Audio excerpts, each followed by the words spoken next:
One more time. I did it. Good evening, everyone. Before we start tonight's council meeting, I would like to have a moment of silence for Mayor Bill Mueller from Lombard, who passed away this past weekend. At this time, a moment of silence for Mayor Mueller.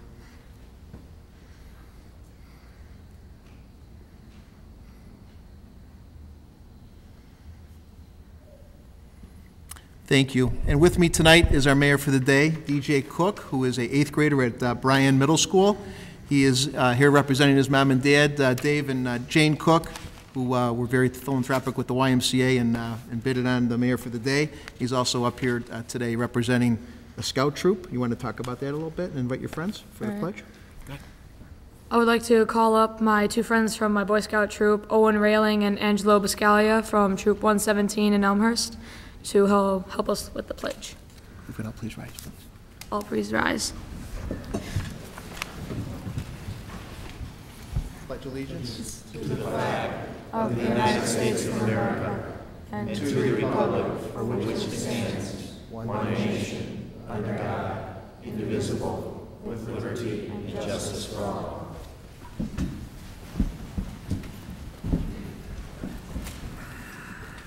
Have a round of applause for DJ Cook.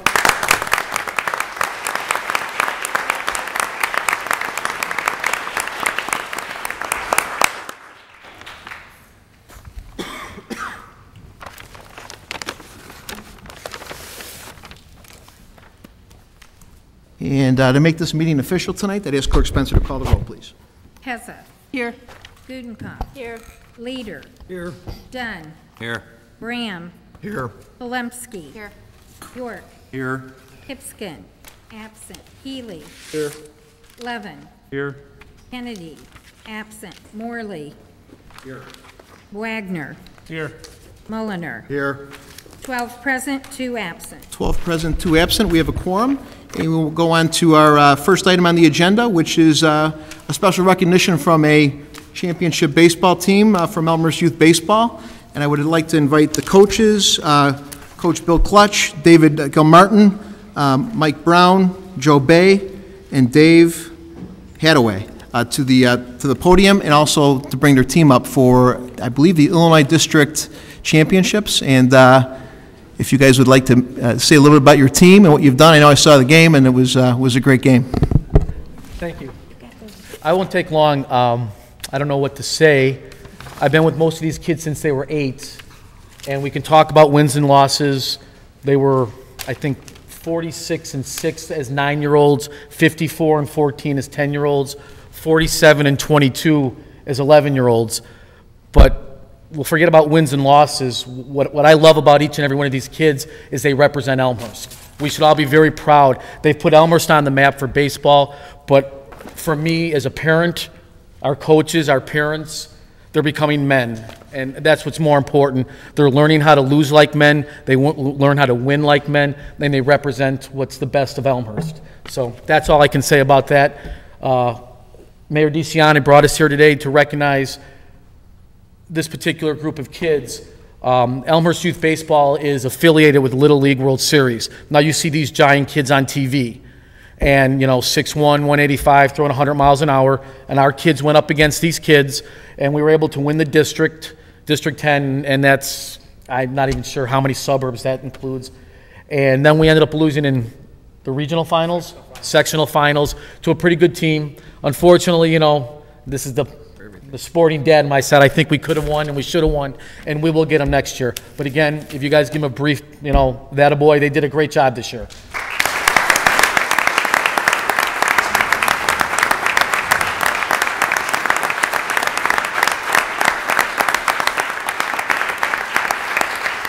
We have certificates for all the children and all the kids, young men, I should say. And actually, I like to invite them all, along with their coaches, and if parents would like to come up, to go right into the center here. We'll take a nice group shot of you with the council. And then after the picture, if you'd like to circle the council and shake the alderman's hands, I think that'd be great too. So why don't you guys come on up, right up here. And also, we want to do, after we take this picture, it's a banner for District 10 champions. We want to give it to Elmhurst. If you guys can display it here, if you can't, or put it in our trophy room, or we'll start a trophy room. So whatever the case, but we want to give it to you. Sounds good. Thank you. Thank you.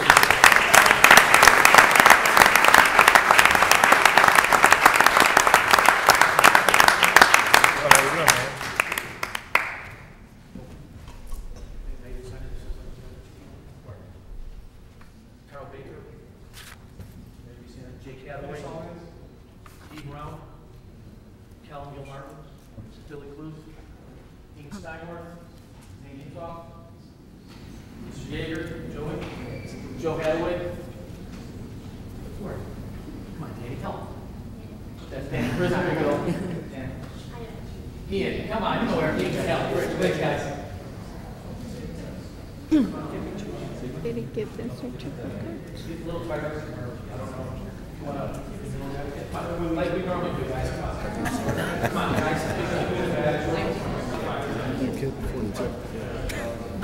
District 205, like, proud of you to do this prayer.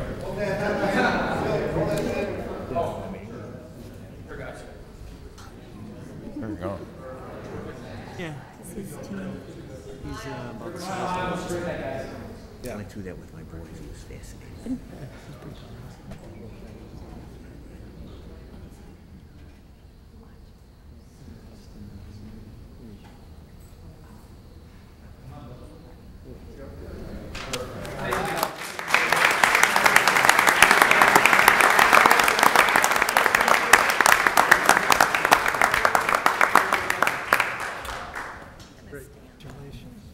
Thank you very much. Congratulations. Sucks. Maybe we should replace the word. Congratulations. Good job. Congratulations. Congratulations. Congratulations. Congratulations. Where's your pants? Congratulations. Nice job. Nice job. Good Congratulations. job. Congratulations. Congratulations. Nice job. Congratulations. You look great. Congratulations. Right, Bill, good job. Congratulations.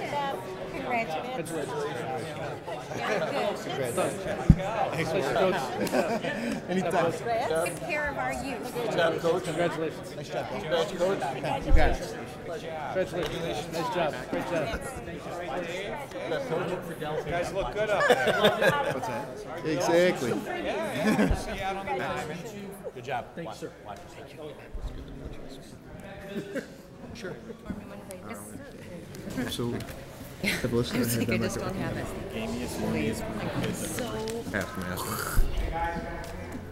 As our district champions leave the room, we are going on to our presentation of our storm and sanitary, and we've got two gentlemen that are going to be doing the present. Gentleman and a woman, I apologize. Jim Filippini, who's going to be doing the sanitary presentation, and also Jacqueline Fisher, who's going to be doing the stormwater presentation.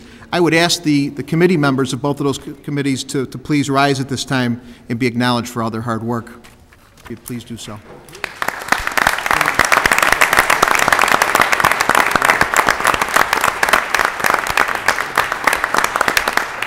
And we also had another subcommittee here as well. The other three subcommittees, I believe there's representatives from those committees as well. Okay, if those subcommittees would also please stand as well and be acknowledged, because we have a lot of people helping out on this project, so we do appreciate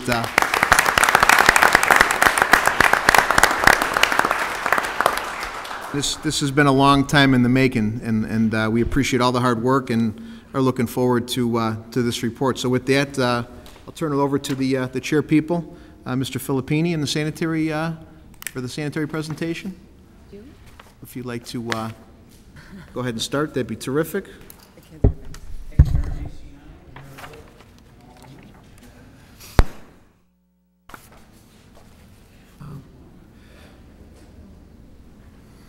You know, sanitary first, right?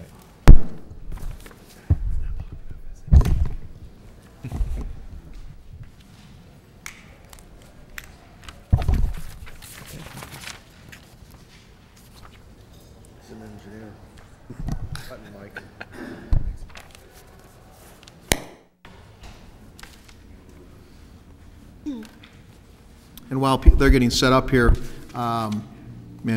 many people forget, but I as a mayor, and I'm sure many of the aldermen up here can't forget, 2010 we were hit by two record storm events that were both 100-year events in excess, and the purpose of this task force was to identify and look at our infrastructure and to make recommendations to the city council.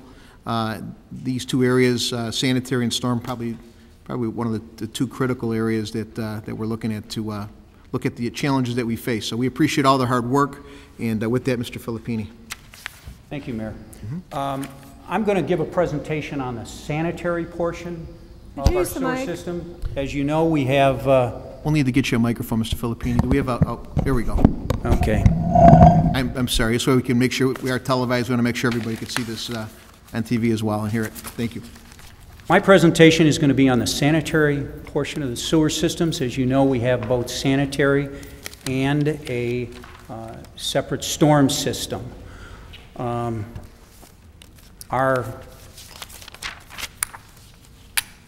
Basically, what I'm going to cover today are some of the goals that we set out as a committee.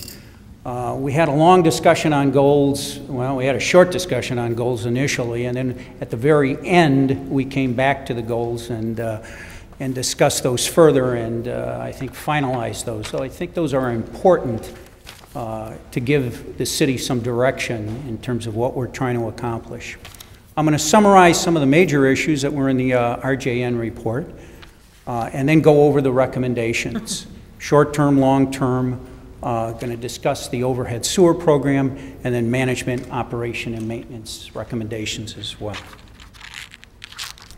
Community goals. We set forth 3. Initially, we had discussed 2 and came back to it and recommended a 3rd one. But the first one, and these I think are in priority order, and that is to eliminate sewage backups into basements. It's a critical public health issue when you have sewage, as opposed to stormwater, flowing into basements.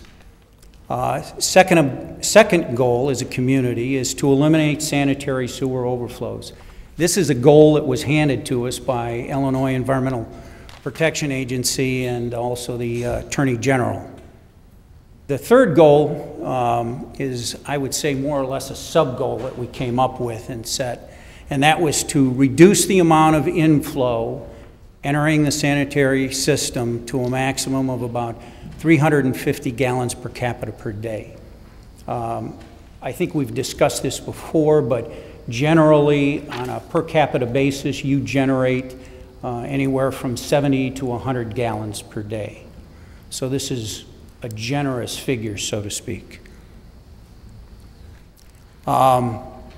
This is a summary of some of the significant issues, and the most significant issue I think that RJN pointed up was the significance of infiltration and inflow into the system. Inflow being probably the most significant and the main cause of surcharging in the sewer system. Inflow is rain-induced, where infiltration is groundwater induced. Think of it in those terms. So inflow, generally when it rains, that's when we're having problems. Surcharging conditions can result in as small a storm as a 6-month reoccurrence interval storm, and has. Approximately 90% of the I&I originates from private sources, and what I mean by that is the lateral sewers that connect to the city-owned sewers. Those private sewers are the major cause or contributor of inflow into our system. And of that, approximately 50% of all the inflow comes from foundation drains.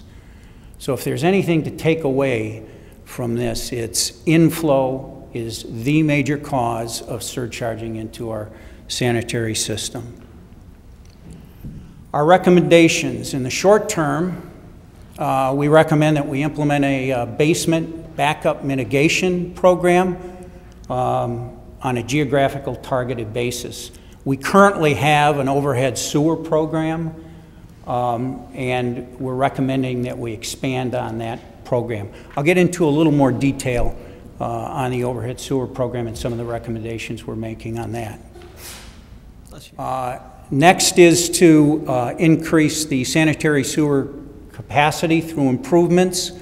RJN had recommended a number of alternatives for different storm events. We're recommending a 25-year alternative storm be considered. That would include storage capacity of 3 acre feet storage at the plant, and then also improvements at the Sailor Jackson lift station and force main increasing the capacity to 65 million gallons per day. Other public sector improvements that were recommended by RJN included making SCADA and electrical improvements at the lift station. SCADA is supervisory control and data acquisition. It's a way of, think of it as being an automated system. Correct the public sources of I&I. What I mean by public are the publicly owned sewers. Some of the manholes do require I&I removal. Those can be done at fairly inexpensive cost. Also install permanent flow meters in the system. And lastly, improve management, operation, and maintenance within the system. Our long-term recommendation is to implement a inflow disconnect program, primarily on private sources, the lateral sewers. Our goals that we set out here are basically to create some urgency for the homeowners to disconnect I&I sources and also make significant impacts on I&I reduction, primarily inflow reduction, in the next 4 to 5 years. This can be accomplished through a cost share program similar to the backyard sewer program. We recommend that the city pay for plumbing and structural related costs, not landscaping or cosmetic costs, to correct those inflow sources, basically disconnect sump pumps and foundation drains, and this I'm sure will be very controversial. The last is that homeowners will ultimately be required to eliminate these inflow sources, either at the time of the home sale or major home improvements that expand the size of the home. The overhead sewer program, I think this is a critical aspect in that a lot of homeowners have had a lot of damage done to their homes. They've lost property value, and what we're suggesting is to expand that program, the existing program that is out there. And ways to expand that would to allow check valves where they may be an acceptable alternative rather than just overhead sewers. We would prioritize where the overhead sewer program, where homeowners would be eligible. Highest priority being given to homeowners who have already experienced basement backups, and also homeowners that are in areas that are prone to basement backups.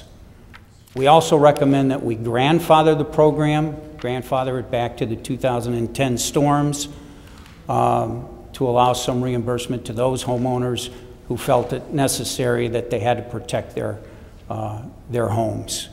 And those homeowners that went ahead and put in overhead sewers or check valves. We're recommending a cost share of anywhere from 100% to 75%. And I know this is going to be an affordability issue. Other recommendations that we made, and these are just some of the highlights of these management, operation, and maintenance recommendations, would be to revise the city ordinance to prohibit all inflow sources from private property. Currently, the city has grandfathered many of these inflow sources from 1988. And I think we need to start managing our sewer system as a sanitary system as opposed to a combined system. A cost share program for I&I for inflow elimination, I talked about that already. We implement the targeted sewer backup prevention program or overhead sewer program. The city also conducts a audit of the sewer and wastewater programs using Water Environment Federation and US EPA guidance on this. Also, we need to implement a FOG program. FOG stands for Fat, Oil, and Grease. Since 2010, we've had 2 incidences, I believe, of grease causing blockages within the sanitary sewer system. This is something also that the Attorney General identified as relief they're looking for as well.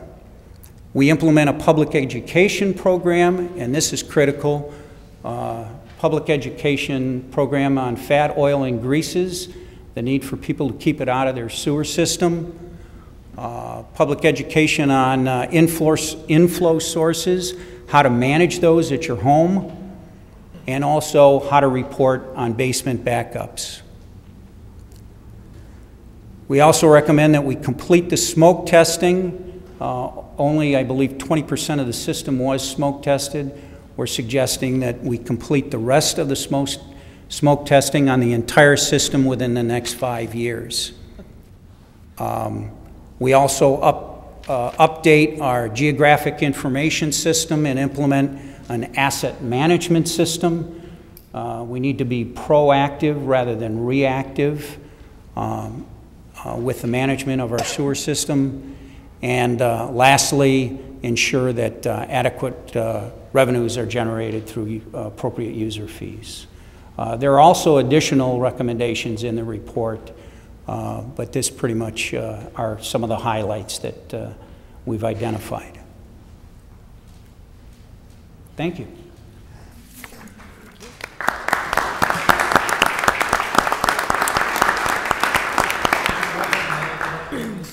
Thank you, Mr. Filippini.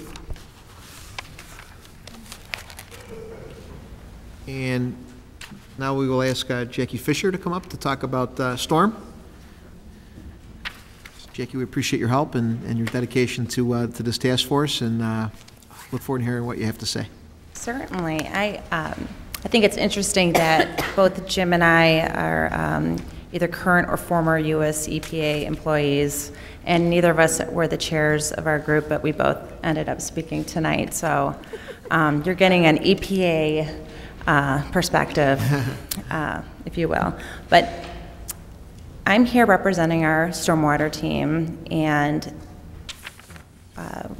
going to go over some of the issues. The scope of the problems that we looked at as a group were that many properties face some form of flooding during moderate to intense rainfall events. So it doesn't take a 100-year storm to have flooding in people's homes. It can easily be a moderate storm.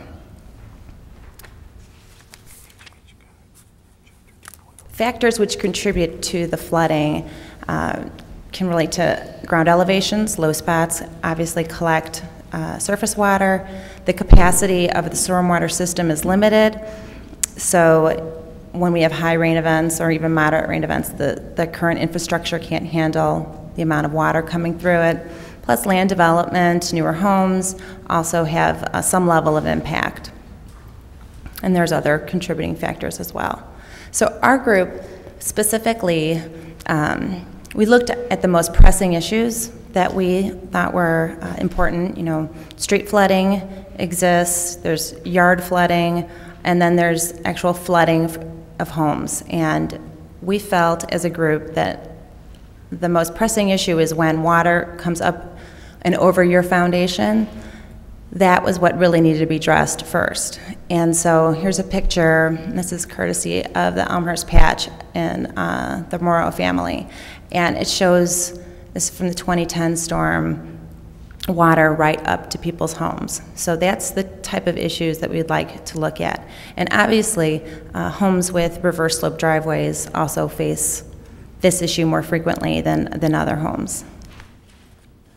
So the goal of our group was to look at the reports prepared by Christopher Burke, and we call it CBBE in this presentation. And we look for opportunities to reduce the risk of over-foundation flooding and maximizing the benefits to the largest number of residents and balancing the ease of implementation. And this is a picture of a street, not mine, but it looked like mine, 2010, where residents had flooding in their basements and had to pull out all of their belongings. So it's street, or home after home. So it's a big deal to people, especially people who have, get their nerves in a, all messed up every time it rains. So we need to look and find solutions for people in town. The process in which we looked at the reports that were prepared by Burke was, first we did our background review. We looked at websites that dealt with stormwater issues. We looked at all the materials and presentations prepared by Burke, and we also looked at previous studies that were done. Many of us also had technical backgrounds, so we brought our own experiences to the group and had discussions about that. When we received the presentation in December of 2011 that had most of CBBE's findings, we went through it and evaluated the merits of the report and the thoroughness and compared it to what their overall goals were. And we addressed their approach, their methodology, and their recommendations. Then we followed up with them in the winter of 2012 to get additional work, and we collected more modeling data from them, and we met with city staff to also have additional questions we had addressed. Then we took all of the modeling data, and the data geeks, myself included, prepared a table in which we could compare for each of the 10 study areas in the report. We looked at the modeling data and compared it to the drainage alternatives that were presented and waterproofing solutions. We evaluated these solutions with a set criteria, and we looked at a number of factors. And then from there, we were able to establish tiers, and these tiers was an approach to help prioritize each of the alternatives that were presented, and then in a hierarchical form so that we could, give you guys something to look at other than a set of solutions, something that at least you could say, maybe this should be addressed first. And we looked at things like the severity of the problem, the value of the alternative, and the feasibility of implementation. Okay, so just to tell you briefly, when the team or the subcommittee reviewed the reports, we found in general that their modeling approach was sufficient, it was adequate, they did a good job, they had a lot of good information, and they validated their work, so we were really pleased with the modeling that they did. The cost estimates, we felt that they were at a concept level within the norm of industry average.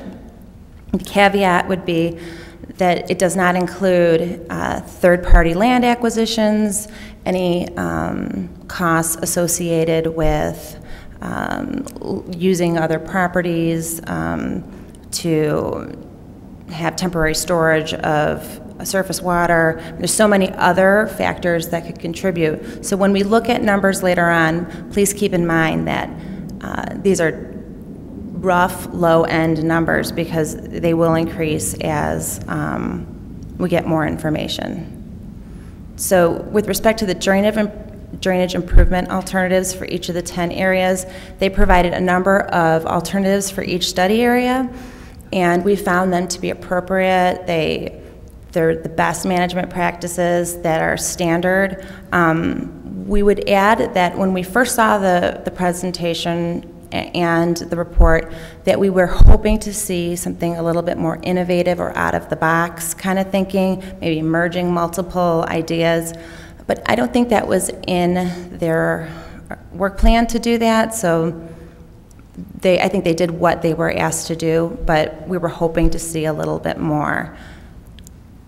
So all in all, report utilization-wise, we felt that we should all be able to use this report as a starting point for making decisions, but we needed a lot more information, and that the city council and city government needs more information to truly be able to make a decision on how to move forward. And so from there, we can go over the drainage improvement alternatives, and then we'll talk about the tiering approach that we took.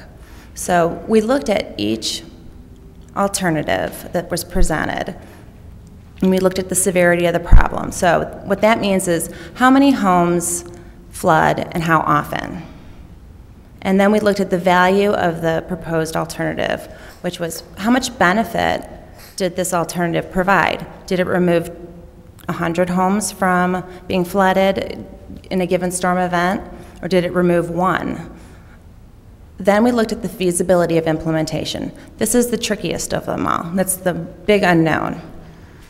We don't know, we don't have defined offsite storage locations. We have proposed ideas, maybe using school district properties, but we don't know if that's even a feasible option. Plus, we don't know if we have public acceptance. So do we want our parks to be dug out 7 feet deep, deep and change maybe the use of that property? We don't know. So we try to look at all 3 of these factors and then weigh in to see which would have the best solution for our town. And so here's an example of what we did. So this is South Elmhurst, and with respect to severity of the problem, you can see in the highlighted area that it's the number of homes flooded per flood frequency. If you look at the green highlighted box, it shows that an area on Villette and Swain, basically they have a 20% chance in a given year that their homes will be flooded. Now, it's only 5, but if you look at the 10-year event, that number jumps substantially. So they have, in a given year, a 10% chance.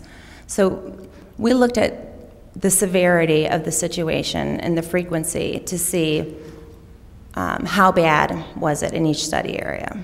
Then we looked at what Brooke provided, which was, the homes available are eligible for flood proofing.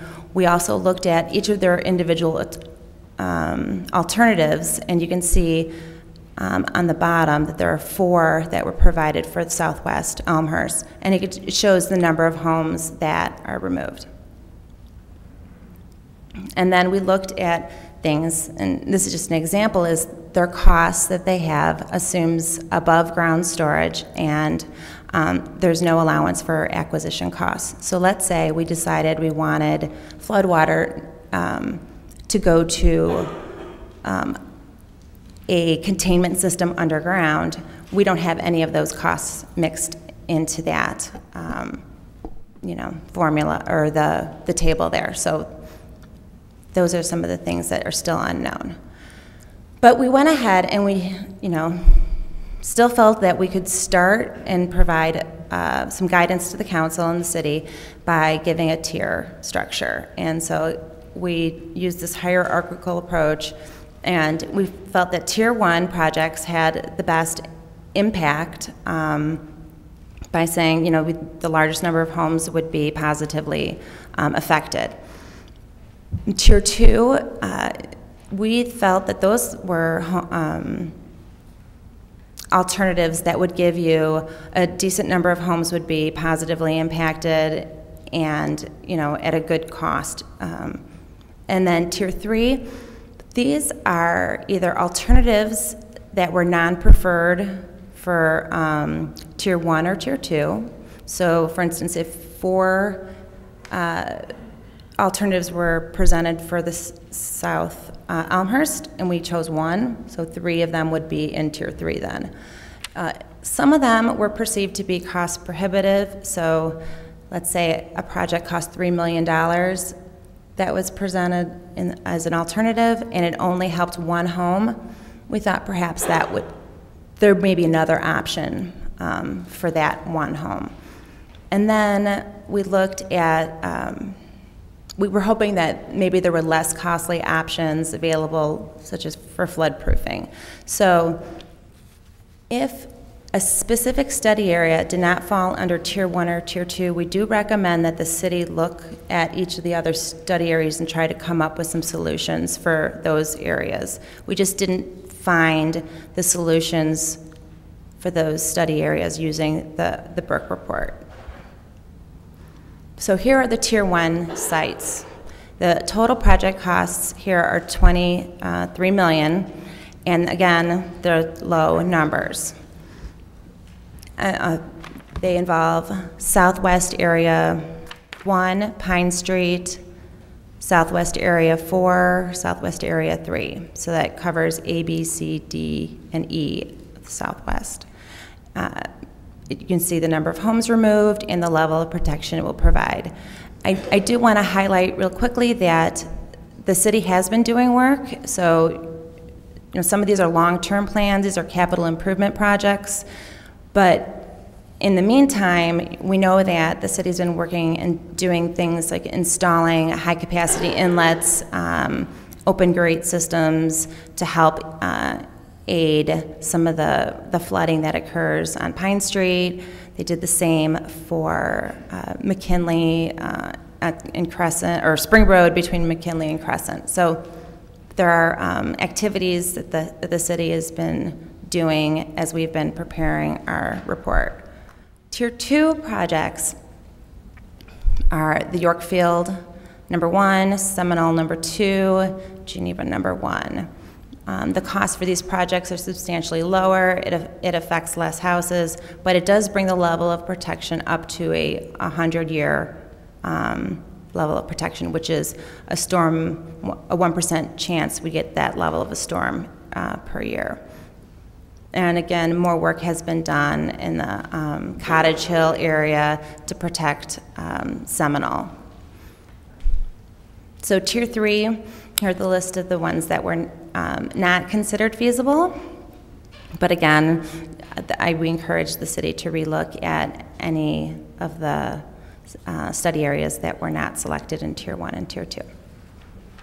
So some next steps for the city, since the group felt that the Burke report was a good starting point. We would like the city to coordinate with key property owners and stakeholders to really hammer down and see what the potential costs will be. We also think that the city should work with the public to make sure that there's public acceptance for this kind of work. And then from there, we really think that the city should be able to choose and prioritize solutions. Okay. In the Burke report, they provide a list of recommendations, and we want to let you know that we concur with many of the recommendations they had for backup power. They had recommendations for redeveloping properties and ordinances which should go into place, including elevations of new structures. So we all supported those recommendations. There's some ones that we would like to see added. In some cases, either in addition or in lieu of larger scale drainage alternatives, the subcommittee recommends looking at flood-proofing solutions, and there are many options available, especially for people who have reverse slope driveways, because they're the most vulnerable from flooding. And so I have a list here that you can look at. Okay, when it comes to either redeveloped properties, that finished redeveloped properties, or retrofitting original properties, the task force thought that the city could really entice people to make some good changes by either cost sharing or other measures. But so, for instance, to minimize stormwater entering into the stormwater system, we recommend that downspouts from new construction are either, redirected into grassy areas or into rain gardens, perhaps. And we also thought that even, original properties could benefit from the same. So most of them are already disconnected and their stormwater goes into their grass. But there could be other things like rain gardens and rain barrels and other things that they could be using. So we'd like the city to encourage that for homeowners. With respect to reverse slope driveways, you know, it's a difficult situation for those homeowners. Most at risk, most expensive to fix, most complicated. One thing that we know is that we worked with the sanitary task force quite a bit, and we know that the recommendations to, you know, disconnect their drains in at the bottoms of their driveway from the sanitary lines. And while we agree that is a very important thing to do, unless you can, you have a fully operational solution for stormwater in place and a guaranteed power system, we don't recommend that you guys require these homeowners to disconnect immediately, because they have no other solution, and it would create a larger problem for those homeowners. So before those decisions get made, consider having stormwater systems in place that are effective and working. And then we like to think that cost sharing is a way to get people motivated to do things. And so we would like the city to consider any and all opportunities for minimizing stormwater discharge and helping homeowners to do that, either through, you know, a rain barrel grant program or a rain garden grant program or some dry proofing, flood-prone properties, things like that, I think would be, you know, an asset to the community. And other communities do it as well with respect to dry proofing flood-prone structures, so we do that. So in summary, thanks for listening, everyone, too. We'd like you to take our recommendations for the tiered approach we took, and then we want you to take that and follow up and utilize our, you know, recommendations and work with the public and other stakeholders. And we believe strongly that it's the city's responsibility to provide an infrastructure that will reasonably protect homes from stormwater damage during most rain events. Okay, you cannot protect everyone from every event, but we need to have a reasonable level of protection in town that currently does not exist. And the problems that the Stormwater Subcommittee addressed are not new. They developed over years and decades, and correspondingly, we know that the solutions will require sustained, long-term public investment, the will of policymakers to make difficult decisions for the collective good of our community. And I just want to quickly acknowledge my subcommittee members, the council for supporting us, Public Works Department, who is invaluable in getting us information, Mayor DeCiani for forming our group, thank you. Jim, thanks for your support as well, and the Elmhurst community, which has given me a lot of feedback, so thanks everyone, I hope I captured it. And then also to Christopher Burke and his engineers, who really went out of their way to give us the data we were looking for that wasn't necessarily captured in the reports, because we looked at it with a fine-tooth comb to make sure everything was on board. So thank you. Thank you, Jackie.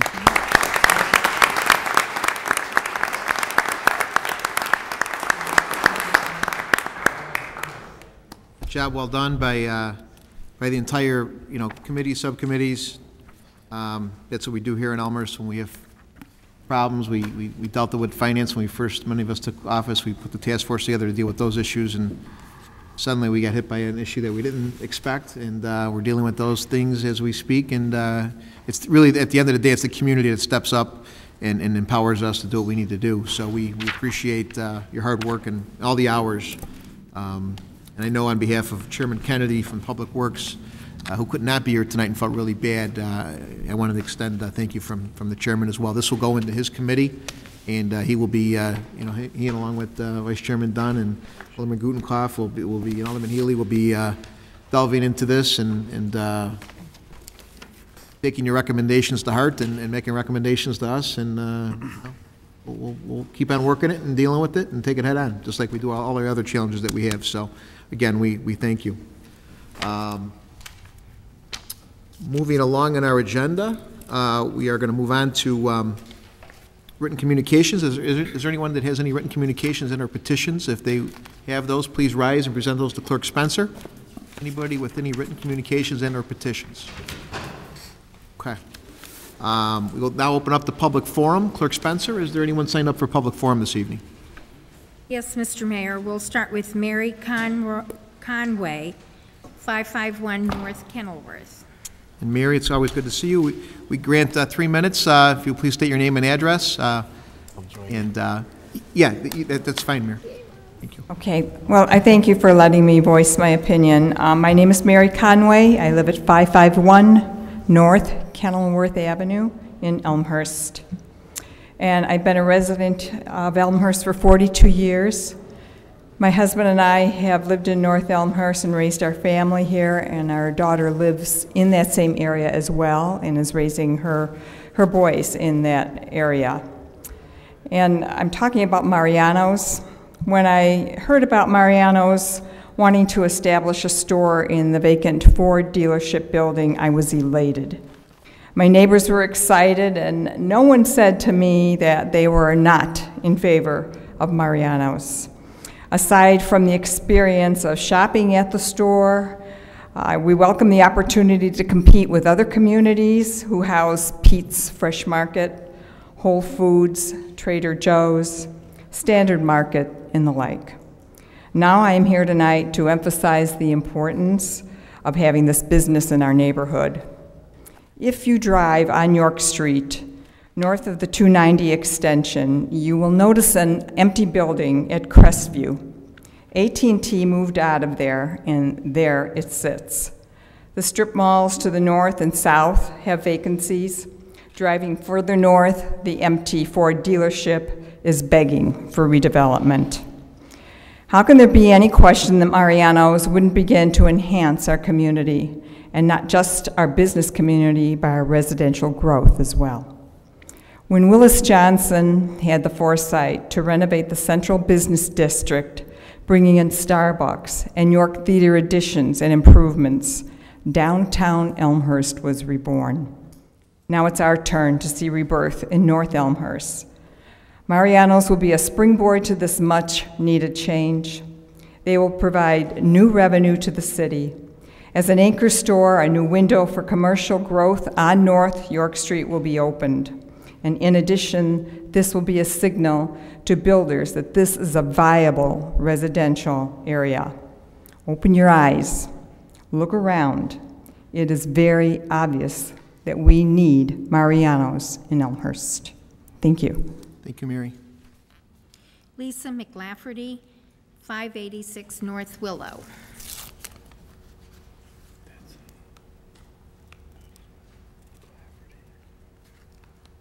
Good evening.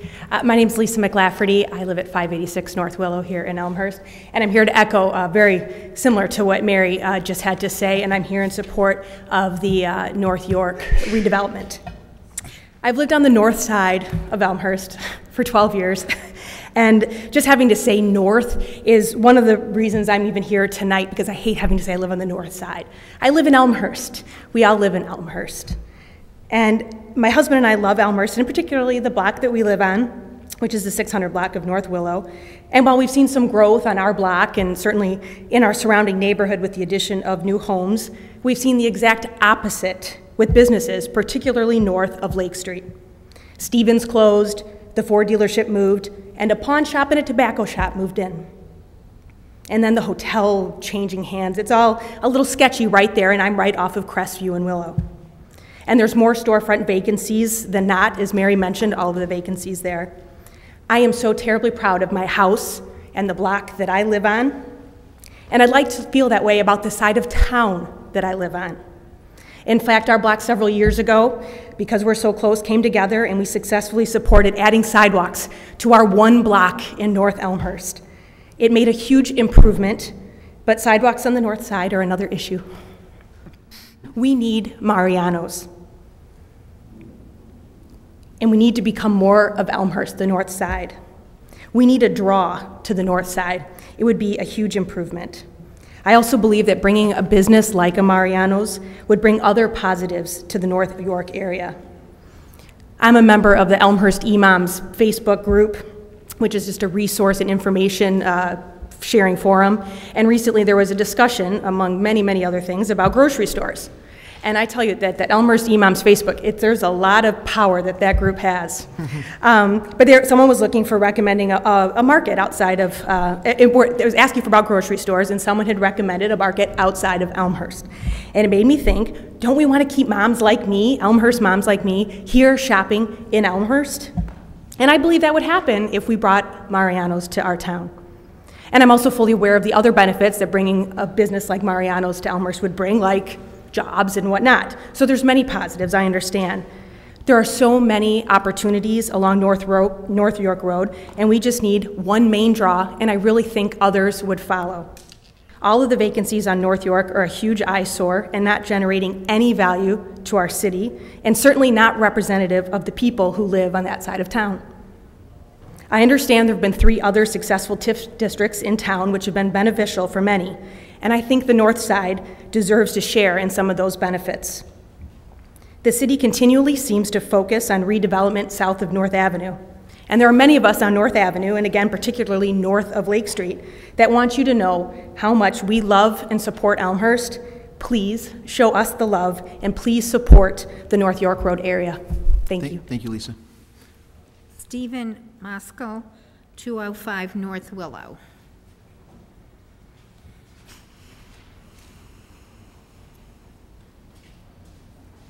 My name's Steve Mosco. I'm at 205 North Willow. Been living in Elmhurst for 14 years and had a business in the North Industrial Park for 17. If I believed it was a perfect world, then I would believe that retail businesses and corporations would flock to Elmhurst for its location, its great schools, park district, its low sales tax compared to Cook County. But it's not a perfect world. And unfortunately, we've got to do something to get the attention of businesses, at least to throw it out there as some bait that this is a good place to at least start looking. There are some things about the north side TIF that are somewhat confusing, but I've learned a lot about it. I would just ask, as we move forward with this TIF, and as aggressive as we're being with it, extending it down to the Han Street properties, is that the city is just as aggressive in releasing properties from the current TIFs as to not put that much pressure on the taxing bodies and the taxpayers. So, and as far as Mariano's, I didn't come up here to praise Mariano's, but if anybody has had a chance to walk into one, it's phenomenal.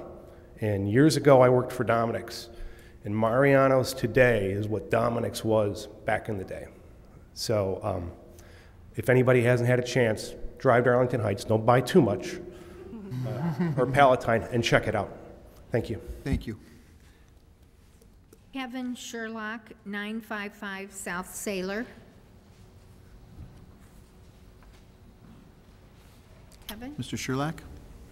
He may have left. Okay. Claude Pagash, 566 West Gladys.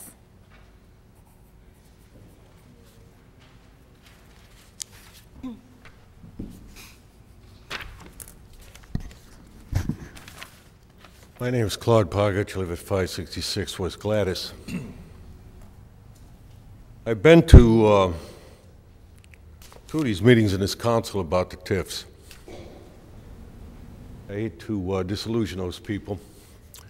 But the first TIF, I can honestly say the business community, individuals did not care for the TIF. Not the one on the north side, not the 3 of them. In fact, there was a lawyer here, and his owner wanted his establishment pulled out of the TIF. I came to a second meeting in this room. Same subject to TIF.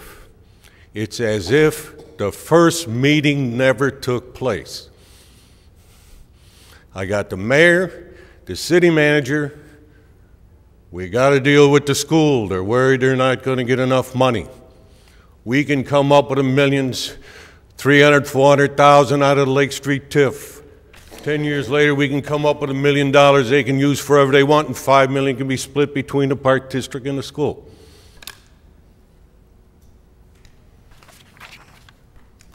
During that entire meeting, in the first meeting, there was never any discussion at all about the most important people in this town, the residents. You tax them. If they all leave, you got nothing in this town. The school is worried you're creating TIFs and they have no tax base. That's why the mayor and the city manager are coming up with millions of dollars. The finance committee forced a tax on me because they couldn't come up with $200,000 if they had to pay the taxes for the Elmhurst Hospital. But this town can come up with $1 million something to pay off Mariano's without blinking an eye. Can come up with $1 million something for the school district because they're worried they're going to lose money. But as far as the residents in this town, the only future I got looking forward to is more taxes. And as far as any benefit out of that TIF, I will be dust before any benefit comes to me. So, number one, stop this malarkey about what you're giving away. And start thinking about the resident.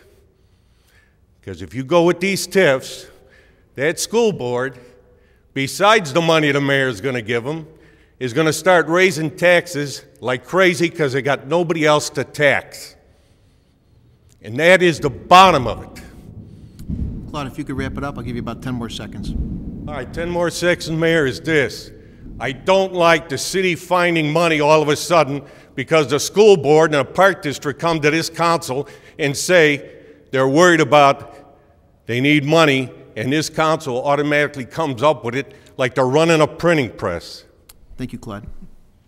Dan Roche, 200 West Grand Avenue.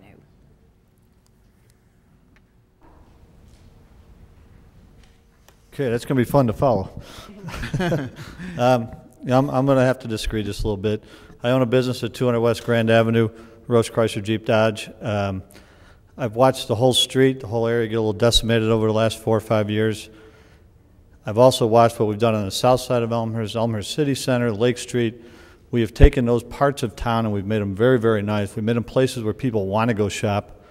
And I'm telling you right now, Mariano's, you blow that opportunity, you guys are out of your minds, okay? And forget Mariano's for a second. There are at least 5 other tracts of land of the similar size that can get redeveloped with very large tax-generating companies that'll save that whole north end of town. It'll take care of all the budgets for the school and the park district. But yeah, you got to cap the schools in the park district. They'll spend whatever you give them. Obviously, that's their job, right? They never come back and say they don't need the full budget. But regardless, Mariano's is going to create tax dollars. There's a Lincoln Mercury store that's sitting up there vacant. It needs to get redeveloped nicely. You can marry that up with the acres on the side of each side of it. You're bringing a TIF right up to my doorstep. I'm not part of it. I gain nothing from it. But I'm telling you, it's a big, big need.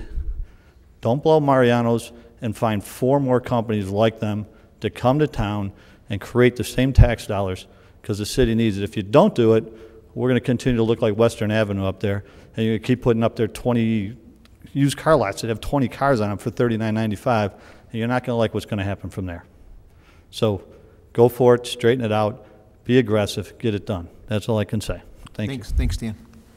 Tamara Brenner, 137 North Caroline.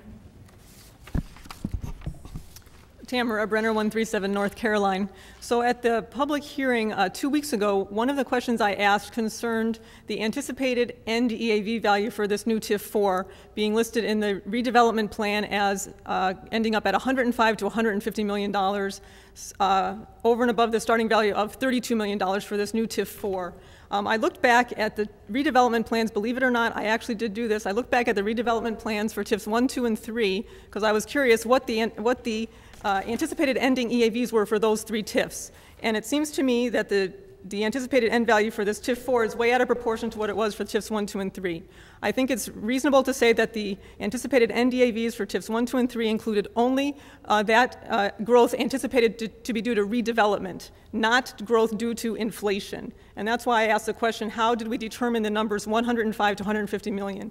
That question hadn't been answered until today when I went to the DPZ committee again tonight, and I asked the question again with the consultant and with city staff there. And I did learn that the 105 to 150 million dollar anticipated ending EAV for TIF 4 includes both redevelopment and inflation. So that does explain why the number's quite out of proportion to what it was for the previous 3 TIFs. I would ask if the city or the staff can provide a breakdown in the number so that we can know how much anticipated growth is going to be due to redevelopment, separate that out from the inflation. The purpose of a TIF district, as I understand it, and it's not a bad purpose, it's a good purpose, is to encourage growth due to redevelopment. Any growth that occurs due to inflation is extra, but that's not due to the TIF district. That's growth that's going to occur anyway. So I would like to see that 105 to 150 million broken down so I can see how much anticipated growth we think we're going to get from this TIF due to redevelopment. Thank you very much. Thank you. Terry Pastica, the Citizens Advocacy Center, 182 North York Street. Hi, good evening. Thank you for giving me an opportunity to talk. My comments tonight are based on the questions and answers that was provided to the council at the committee of the whole meeting from the public hearing, specifically related to the comments that I made. I have some corrections from the information that was given to you that I wanted to make sure you have. I don't think that the council has enough information to vote on the recommendation out of the development committee tonight. Based on the information that I've read here and the rest of the documents on the website, I think there's viable questions about why the TIF is 89 million, where the projected 105 to 150 anticipated property valuation comes from. And in the committee meeting earlier tonight, we talked about the difference between why the term sheet says that the estimated increment payoff is going to be 70 million-ish versus the redevelopment agreement is 89. So baseline is I don't think the council has enough information to really consider the TIF. Related to the comments here, it said the joint review board responsibilities, the intergovernmental agreements are not part of the TIF. In response to my comments, the Joint Review Board is an entirely separate process from the intergovernmental agreement, and I think we all know the purpose of the intergovernmental agreement is a political issue. It's supposed to be a knowledge branch to the school district to try and ease the blow of what the TIF will do during the term. And I think that I never claimed that the JRB and that the intergovernmental agreement was a process related to the JRB. Number 2, that the 2004 agreement was only to extend TIF 1. This goes through that the school district requested money from the city council. They did do that, but state law also requires that in order for a municipality to extend a TIF beyond the initial 23-year period, the General Assembly needs to approve that. And the only way the General Assembly approves that if the school districts in that community don't oppose it.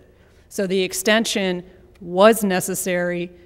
You did need the school district to sign off on that in order to get the extension, which is where the property release came out of. So that's not accurate. Regarding the south of 290 was placed for a land grab. As I referred to, the TIF statute clearly places limits on how long properties are to remain in a TIF. That's why the first thing is supposed to be 23 years and then a maximum extension after that of 12 to 13 years. The idea is that properties shouldn't be in a TIF in perpetuity. And I think the transferring of Hahn Street from TIF 1 to TIF 4 is basically circumventing the limits in the statute. And that's not an appropriate use of TIF. Regarding the everyone pays and the article that we distributed, the quotes here that you have in this comment to the council in no way address my comment, which was that everybody pays for the TIF. everybody pays for the TIF. The comment that you had here. You're over your 3 minutes. I'll give you about 10 seconds to wrap it Okay, up. thanks. You know, my basic comment is that what you were distributed doesn't cover the entire story of the comments that I made, and I'd appreciate a time later maybe to talk with you. Our doors are always open, and I appreciate you coming by. Okay, Mr. Mayor, the last person to sign in and speak is Angela Villegas, 572 Van Auken.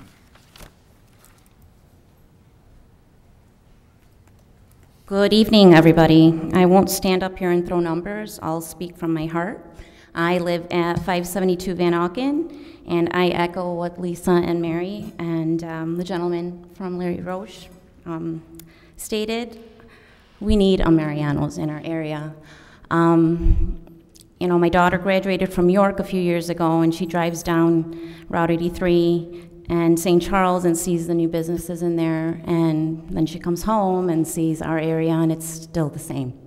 Empty, empty, empty. Wouldn't it be nice for me to send her a message on Facebook tonight and say, we're getting Mariano's? Come home from Jersey. But please, I don't have sidewalks, but I'd be so happy if I got a Mariano's in my area. Like the gentleman that spoke earlier, that was my first job when I was 16. 20 years later, well, yeah, 20 years later, it's where I met my husband. Wouldn't it be great to have 400 new jobs in our area, and, you know, who else knows who might get married? So thank you so much, and thank you for everything you guys do. Thanks, Angela. Okay, that's it, Mr. All right, we'll officially close the public forum at this time and move on to our consent agenda. And I would ask if anyone has a question or may want to vote no on any particular item to indicate, oh, excuse me, before I move on to consent agenda, I'll ask for announcements. Any announcements for tonight? Anybody? Okay. We'll move on to consent agenda. At this time, does anyone have a question or may want to vote no on any particular item? Please indicate that at this time. Alderman York. Item O. Item O. Okay. Anybody else? Alderman Wagner. Item J, Mr. Mayor. J.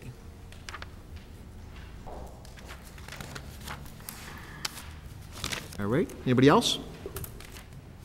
Hearing none, I'd ask for a motion and a second to approve the contents of the consent agenda, less items J and O.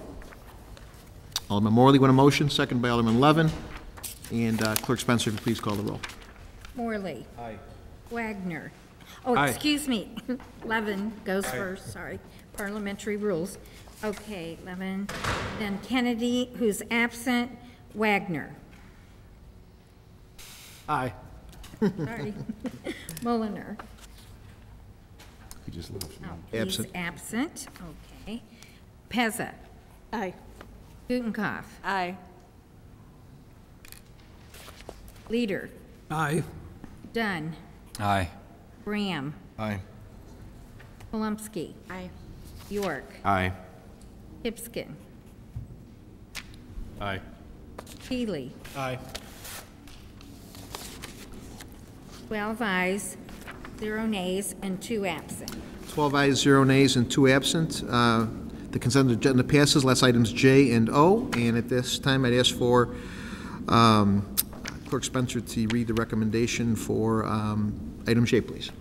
It is therefore the recommendation of the Public Affairs and Safety Committee that the City Council authorize the city manager to issue the temporary use and events permit as requested by the Elmhurst St. Patrick's Day Committee for the proposed Halfway to St. Patrick's Day Party fundraiser event to be held on Thursday, September 13th, 2012, from 6 to 11 p.m. in the municipal parking lot behind the Knights of Columbus location at 537 South York Street. Respectfully submitted, Public Affairs and Safety Committee, signed by Patrick Wagner, Chairman, Paula Pezza, Vice Chairman, and Michael Bram. And at this time, entertain a motion and a second to put this item on the floor, please. Chairman Wagner with a motion. Second by Alderman Pezza, Vice Chairperson. And discussion, Chairman Wagner. Thank you, Mr. Mayor. I just wanted to make it known to the council that the report itself has a few typos in it, and the insurance policy and the agreement is with the Elmhurst Children's Assistance Foundation and not the St. Patrick's Day Parade Committee. So we just would like to make that amendment to the report, and then I think Don, can we still vote on that then? Or back, is that- doesn't have to go back to committee. Yeah, you can, Scrivener here. actually, I think, is it the consensus of the council, it's just a Scrivener's error in connection with who the sponsorship is? If it is, be so noted. Okay. Very good. Thank you. Very good. And this is a report, so we can do this by voice vote. I would ask all in favor to say aye. Aye. Opposed, say no. That report passes. We move on to item O, which is an ordinance, and Clerk Spencer, if you'd be so kind to read the ordinance, please. I really don't have the ordinance, but Oh, should I I read can. the item on the agenda? Sure. I didn't get a copy of that. Okay, it is an ordinance approving the 23rd Amendment to the real estate purchase contract for the purchase of the real property commonly known as 260 North York Street, Elmhurst, Illinois. Pauli. All righty, and at this time, I entertain a motion and a second to put this on the floor.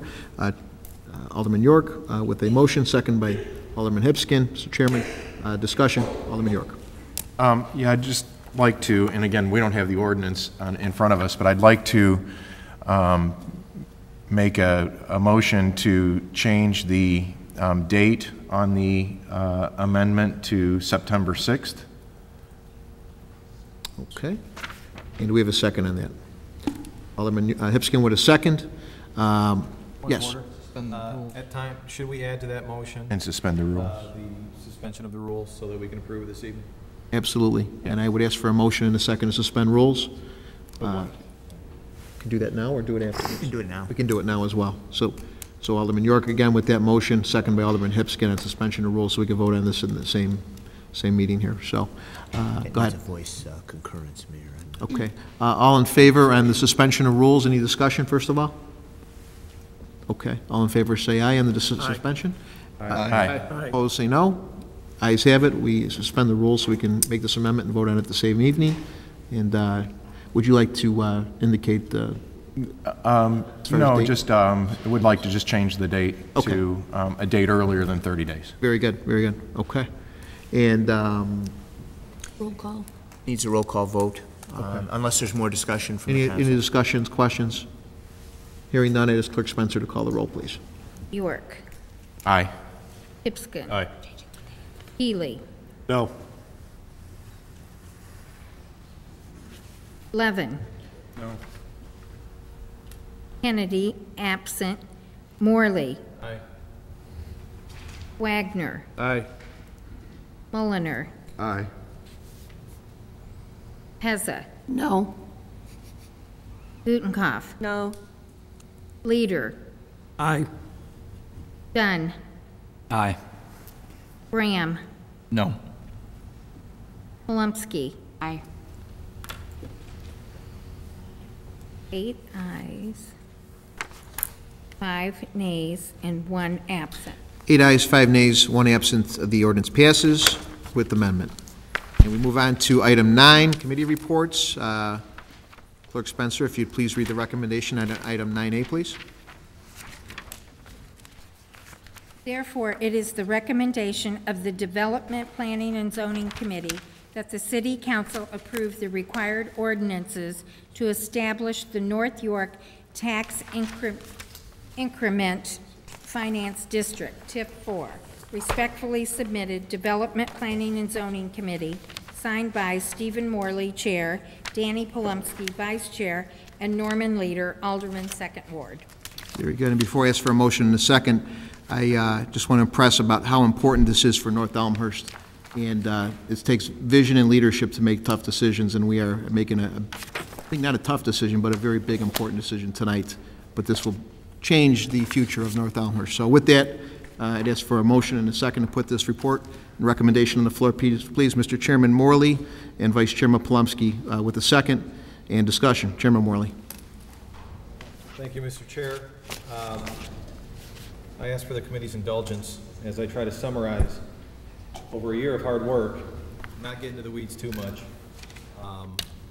but it's going to take just a little bit. I've been working for over a week to get this down from 12 pages down to 6. Report before you, and I've written it down, in case you haven't noticed, so I don't forget some of my points. Report before you is a recommendation from the DP&Z Committee to accomplish 4 things that ultimately will result in the creation of a new TIF district in Elmhurst. Approval of this report will direct staff to prepare the following ordinances in order. An ordinance to remove parcels from TIF 1, the parcels on the west side of York, south of North Avenue, commonly referred to as Han Street, CVS, and Panera. Hamburger Heaven and the podiatrist office on the east side of York, south of North Avenue. Then the 3 TIF ordinances are to be prepared. An ordinance to approve the TIF redevelopment plan and project. This plan also includes the TIF qualification report. An ordinance to approve the TIF area itself, or the map, and finally an ordinance to approve and set up the tax increment allocation financing. Drafts of these ordinances were attached to the report. In 2010, the Economic Development Commission, Elmhurst Economic Development Commission, began evaluating means by which economic development could be enhanced in the city of Elmhurst. Shortly thereafter, in early 2011, 2 aldermen submitted a referral to council asking that a new TIF district be created along the North York corridor extending from North Avenue to Grand Avenue. In the spring of 2011, Kane McKenna was hired to analyze redevelopment possibilities and options and came up with 9 possible areas. The EDC continued to review this information through June of 2011, at which time they recommended that the City Council further study this issue, but focus on 5 redevelopment areas. The issue was referred to the DP&Z Committee in July 2011. We began what would end up being a year-long process, bringing us to today and the recommendation for this one new TIF district. It should be noted that at the direction of the DP&Z Committee, both the York and Villette TIF and the Riverside TIF have been placed on hold until further notice. During the past 13 months, we have had dozens and dozens and dozens of public and private meetings. We have had council meetings, committee of the whole meetings. Council members have attended school board meetings. School board members have attended council and committee meetings. I personally have met with individuals from the school board, park board, and my fellow aldermen. I have had countless conversations with city staff, elected officials, and the residents of Elmhurst.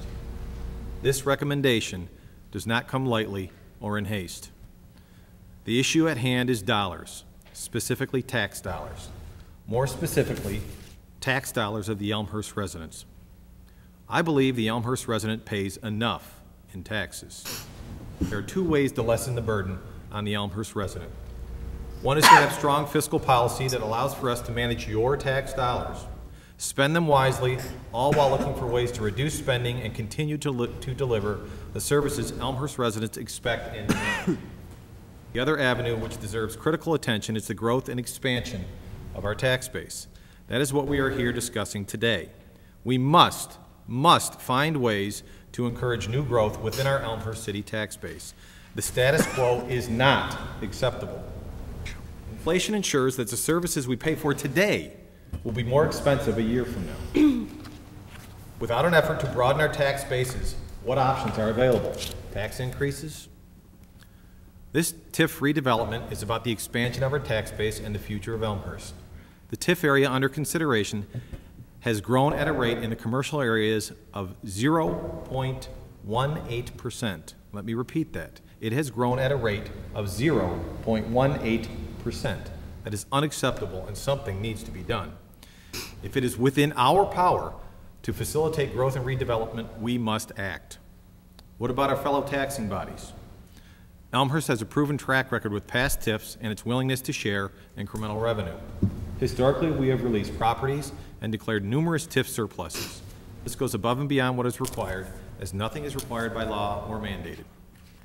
It has been our intent, and we have communicated to our fellow taxing bodies, that with any new TIF area, we would look to structure a separate intergovernmental agreement. This IGA would provide a well-defined, structured, incremental revenue sharing plan. City staff has been working with the school board and other taxing bodies to develop an aggressive incremental revenue sharing agreement. Initial feedback from the school board was that they were looking to be made whole. In other words, what revenue would be generated within the proposed TIF area but for the development of the TIF. As previously mentioned, the growth rate within the proposed TIF area has been 0.18% annually over the past 10 years. During the same period, the incremental growth rate of commercial property in all of Elmhurst has been 0.35%, almost 3 times the rate in the proposed TIF area. Keep in mind, low growth rate in the proposed TIF area has actually dragged down the overall growth.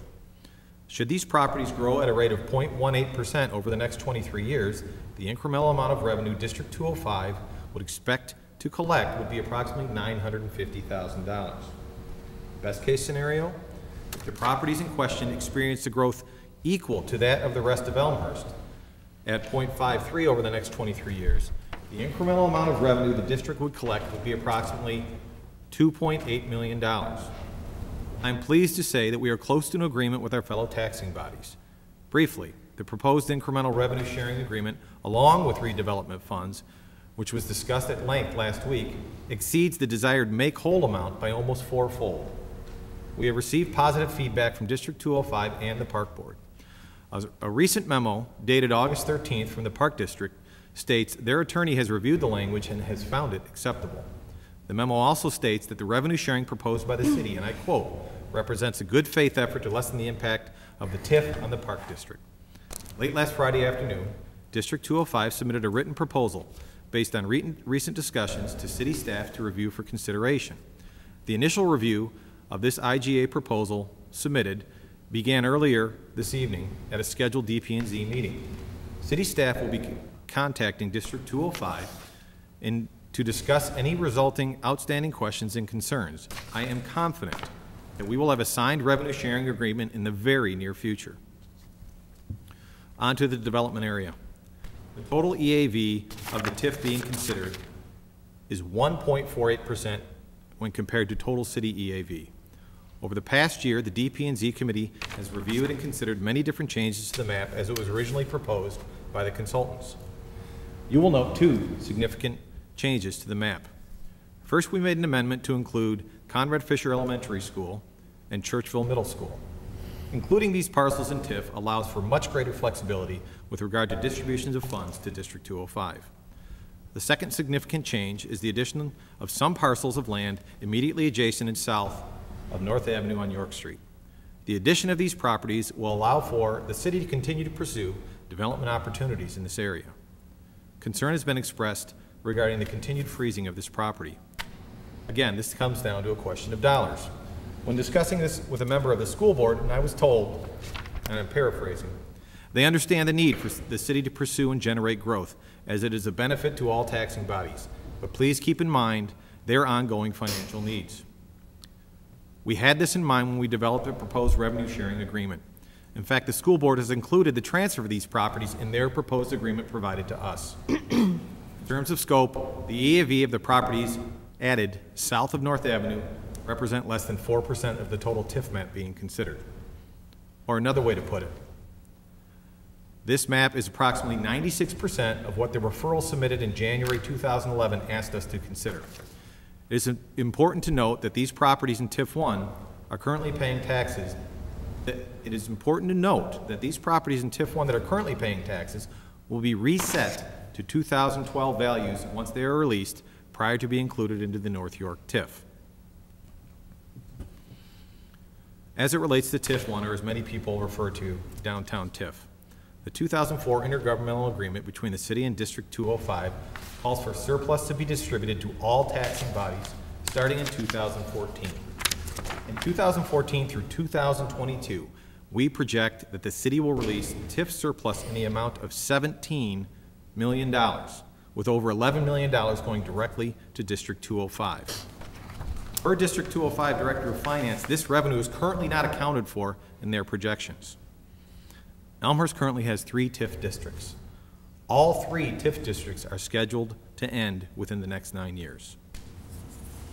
I would like to thank all of those who participated and helped during this long process, specifically the EEDC, Kane McKenna, Brian Baugh, and all the folks at Storino, Romello, and Durkin, members of the school board, park board, their staffs, and our own city staff.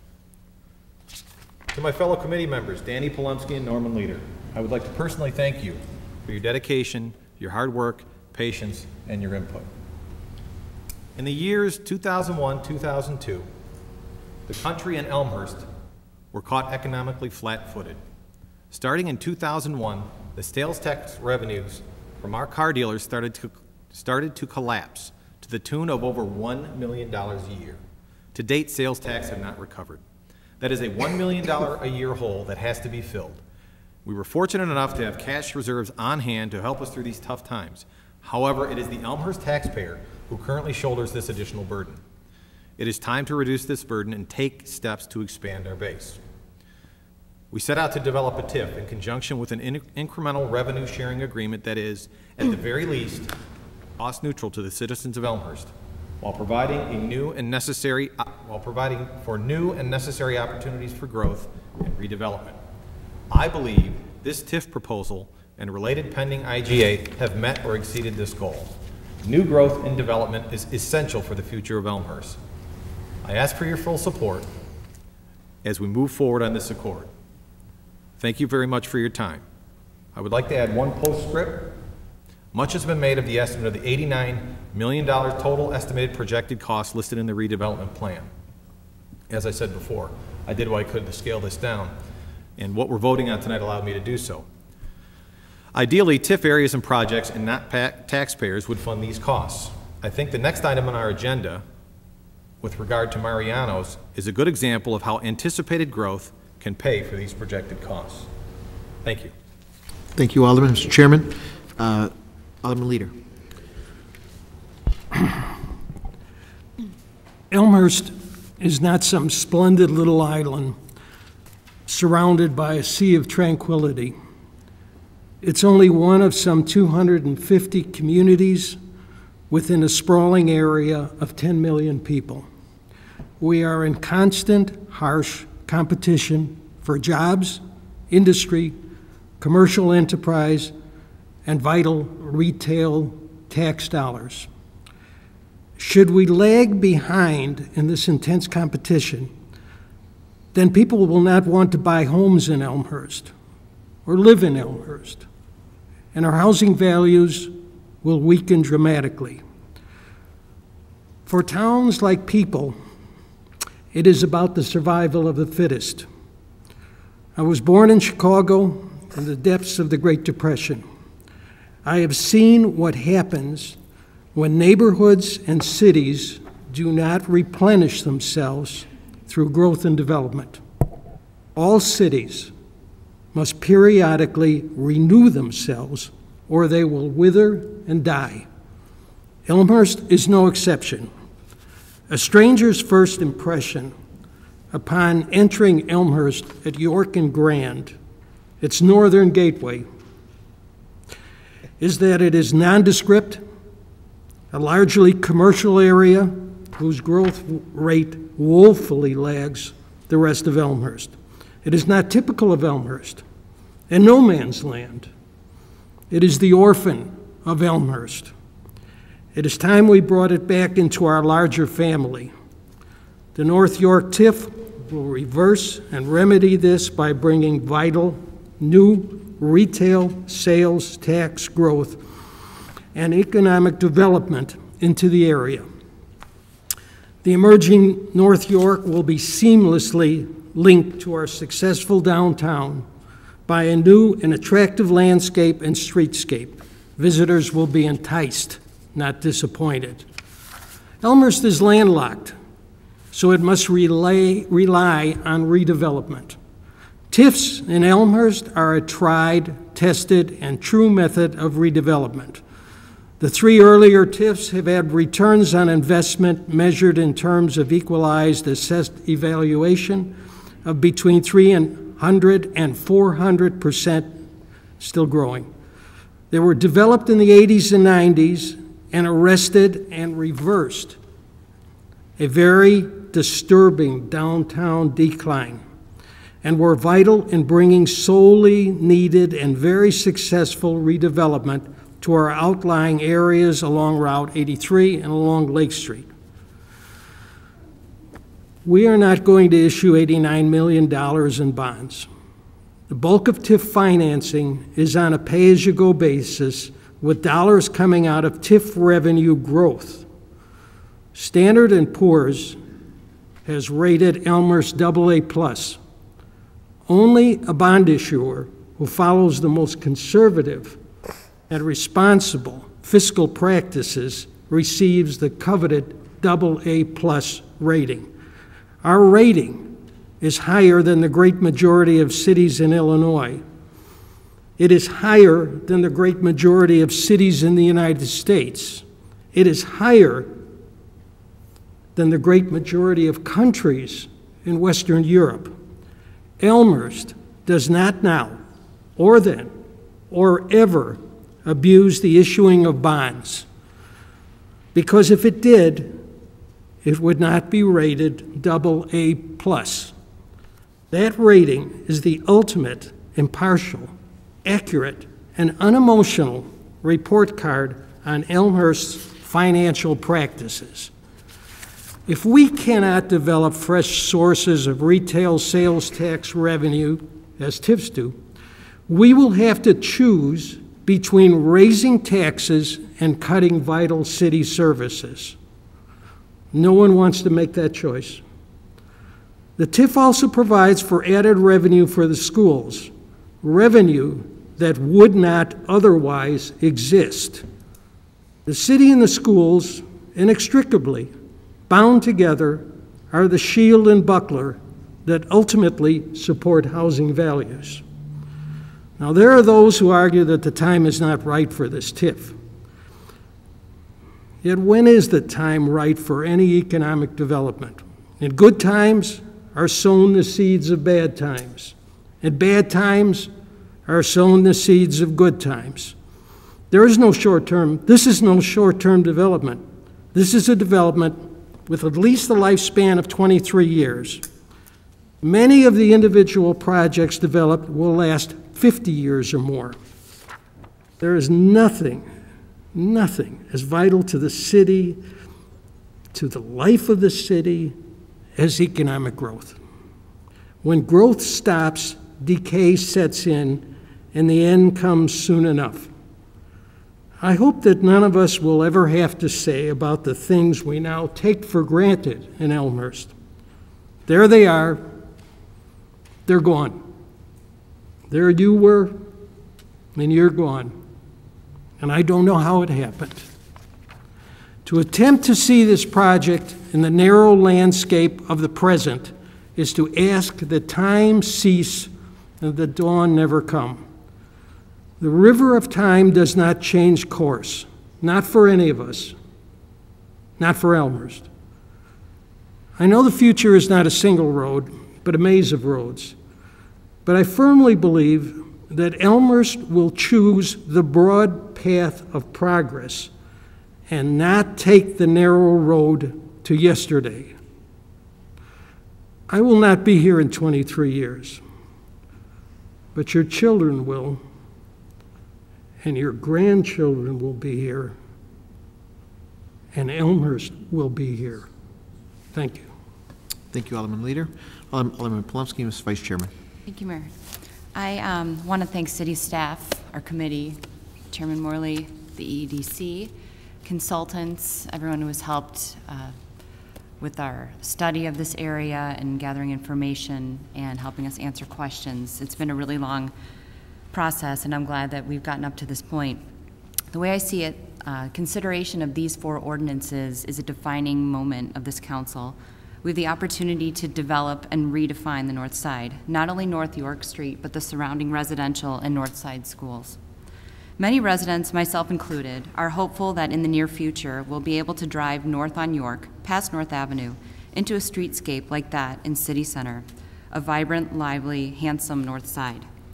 TIF is the tool to allow us to accomplish this goal. Beyond North York, we can expect the surrounding residential area and schools to benefit indirectly because they will be more desirable. And while we're not focusing on it tonight, the city and schools are discussing ways to share revenue to directly improve the schools. I think Alderman Morley summed it up by saying that with this TIF, we will achieve growth and expansion of our tax base. So I hope that we all have support for these ordinances and for the work we've done as our committee and the EEDC and with city staff, and I fully support the North York TIF. Thank you. Thank you, Alderman Polomsky. Any other discussion? Alderman Gutenkopf. Thank you, Mr. Mayor. I'm thrilled that the city has chosen North York Street. I think that this is a really wonderful opportunity for us to focus our development on a part of Elmhurst that is clearly in need of our attention and our efforts. Bringing Marianas to Elmhurst and focusing our development efforts here is really critical to the health not only of North Elmhurst, but all of our town. However, I believe that there are still several questions that we haven't adequately addressed. And while we're here to talk about, how great this is, I think it would be short-sighted of us as a council to fail to address some of these critical questions. I don't think asking questions like this necessarily reflects a lack of vision or leadership. In fact, I think that critically applying ourselves to this process shows that we have carefully vetted our options and that we are really ready to move forward. So with that said, I think it would be important for us to take a look at some information that was provided on the dais tonight. I think we need to talk about Hahn Street and the property south of North Avenue. 2 weeks ago, I raised this issue and I asked for an analysis of how much of the TIF 4 incremental property tax projections were attributable to the property south of North Avenue, specifically to Hahn Street. At 5:27 p.m. today, I received information that you now all have in front of you. So like you, I haven't had much opportunity to really look at it. I think we need to walk through that now and analyze some of what this means. So if you'll pull the piece of paper that says City of Elmhurst, Illinois, TIF Analysis, Hahn Street Area Parcels out, you can walk through this with me. The first column shows the years, the dates that will be in TIF 4, starting in 2011 and ending in 2036. The second column is the TIF 4 property tax increment projections that will come from the Hahn Street parcel. I have been told that these numbers reflect a modest development built on this site. I don't know what a modest development is, but I've been told that this reflects a modest development. A modest development will generate this amount of increment property tax revenue. You'll see that in 2011, 2012, and 2013, there is no property tax revenue from the Hahn Street. The city owns it. And that beginning in 2014, the city would receive some modest increment, presumably because development would have started and we would start to receive that revenue. And then it increases over time to a grand total over this period of time of $10,800,000 and some change. 2022 is the year that TIF 1 is set to expire, and this property would then come onto the full tax rolls. Between now and 2022, we have a total of roughly $2.8 million of increment money that would be realized by this property. We've been told over and over again that 9 years is not enough time for us to do something with the Hahn Street property and still realize enough revenue to pay for it. Let's put that aside for a moment. After 2022, between that time and 2036, when TIF 4 ends, this property would generate roughly $8 million of tax increment revenue over and above what it's generating now. $8 million, which, if this parcel were not moved into TIF 4, would go directly into the city budget. Now let me repeat that. If we do not move the Hahn Street property from TIF 1 to TIF 4, starting in 2022, that money would go directly into taxpayer realized positive cash flow. This would help all of our residents, all of our taxing bodies, and the city overall. $8 million. $2.8 million the amount of money that this projection says will happen on the Hahn Street property, $2.8 million, is enough for us to pay for any project that we want to do on Hahn Street. Why do I say that? Why is that possible? Because our initial agreement when we went into the Hahn Street project, when the city started to amass properties on Hahn Street, when we started to use TIF 1 money to buy $8 million worth of property, our initial city intention was to use the property that we owned as enticement for a development at Hahn Street. We were going to say to a developer, here, we've pulled all this property together and we're going to give it to you. We're not going to charge you for it, and we want you to build us a development. Nothing that we have done in any of our discussions since then has changed that formula. And I am still hard-pressed to understand why, if we did it that way and we built a modest development that's going to generate us $2.8 million in revenue between now and 2022, why we need to move these properties from TIF 1 to TIF 4. I can't support moving the properties south of North Avenue. I got asked a question about whether or not the properties south of North Avenue, given the age of several of them, were contributing factors in the ability to apply conservation TIF criteria to TIF 4. Did we need to have those properties in order to have a high enough percentage of old buildings so that we could then create TIF 4? In fact, we don't. We don't need any of them because the RPA as proposed has 68.4% of the buildings are over 35 years, and if we remove all the parcels south of North Avenue, it only drops to 67.6%. So we don't need these properties to meet the conservation criteria. Okay. Why are we including these properties? We have no plans for any of the properties south of North Avenue and east of York Road. We've never discussed it. It's not part of the agreement. We don't need to move them. And in fact, we heard from a business owner that he doesn't even want his property included. I strongly encourage us to think critically about the information that we've received tonight and to try to understand why we need to tie up this land for this additional 23 years. It's not going to change our projections for the rest of TIF 4 if we don't do this. We're predicating all of the spark of the development in North Elmhurst on Mariano's and some other properties that may be available for assemblage there. None of this has anything to do with property north of North Avenue. And in fact, at the public hearing and at other city council meetings, we've heard over and over and over again from residents that they don't want this. Whether or not the school district has signed off on it is irrelevant. This is our decision, and we keep saying that over and over again. How we develop and create this TIF is our decision, and we're being magnanimous by releasing money early to other taxing bodies. And we've included other taxing bodies in the TIF so that we can use some of these funds to help them offset costs. I think that's great.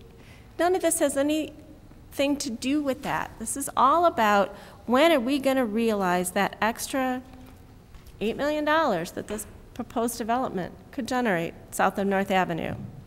So with all of that said, I move to amend the committee report to remove paragraphs 3 and 4 from the committee report, altering the map for TIF 4 to remove properties south of North Avenue. I'll second. Second by Alderman Pezza on the amendment to remove properties south of North Avenue. And do we have discussion on that?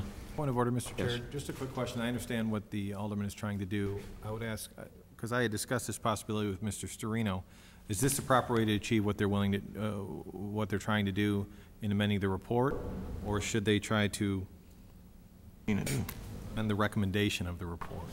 I just wanted to clarify, if we're, just to make sure we're doing it right.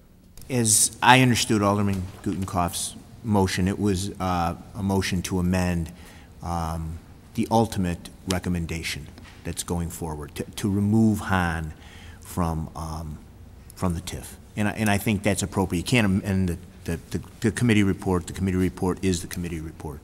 So as I understood, I think that it's an appropriate recommendation, or appropriate amendment. The recommendation, though, was South just for property Hahn south. or south property? All properties south of. I didn't mean to say just Hahn. Yeah. All the properties, I understood. Very good. Any discussion or questions on the amendment? Alderman Brown. Not much to add to Alderman Gutenkopf's statements. I agree with the statements, and I actually wrote down the same motion to amend on my notes for this evening. I'm one of the aldermen who made the recommendation for the North York TIF. The original recommendation was to only include the properties north of North Avenue, and I wholeheartedly believe that is appropriate. I do have some concerns in regards to the intergovernmental agreement, and I wish that we would be doing both of these at the same time, because even though legally they're not tied to one another, I think they ultimately are tied to one another when we're talking about revenue from the new TIF. But I just want to provide support in regards to Alderman Gutenkopf's comments, because I do not understand or have seen or heard justification on why we would include the property south of North Avenue. I think by including them, we're ultimately saddling the Elmhurst residents for another 23 years for the possible incremental EAV that Alderman Gutenkopf already spoke to. Very good. Alderman Pezza. Thank you, Mayor.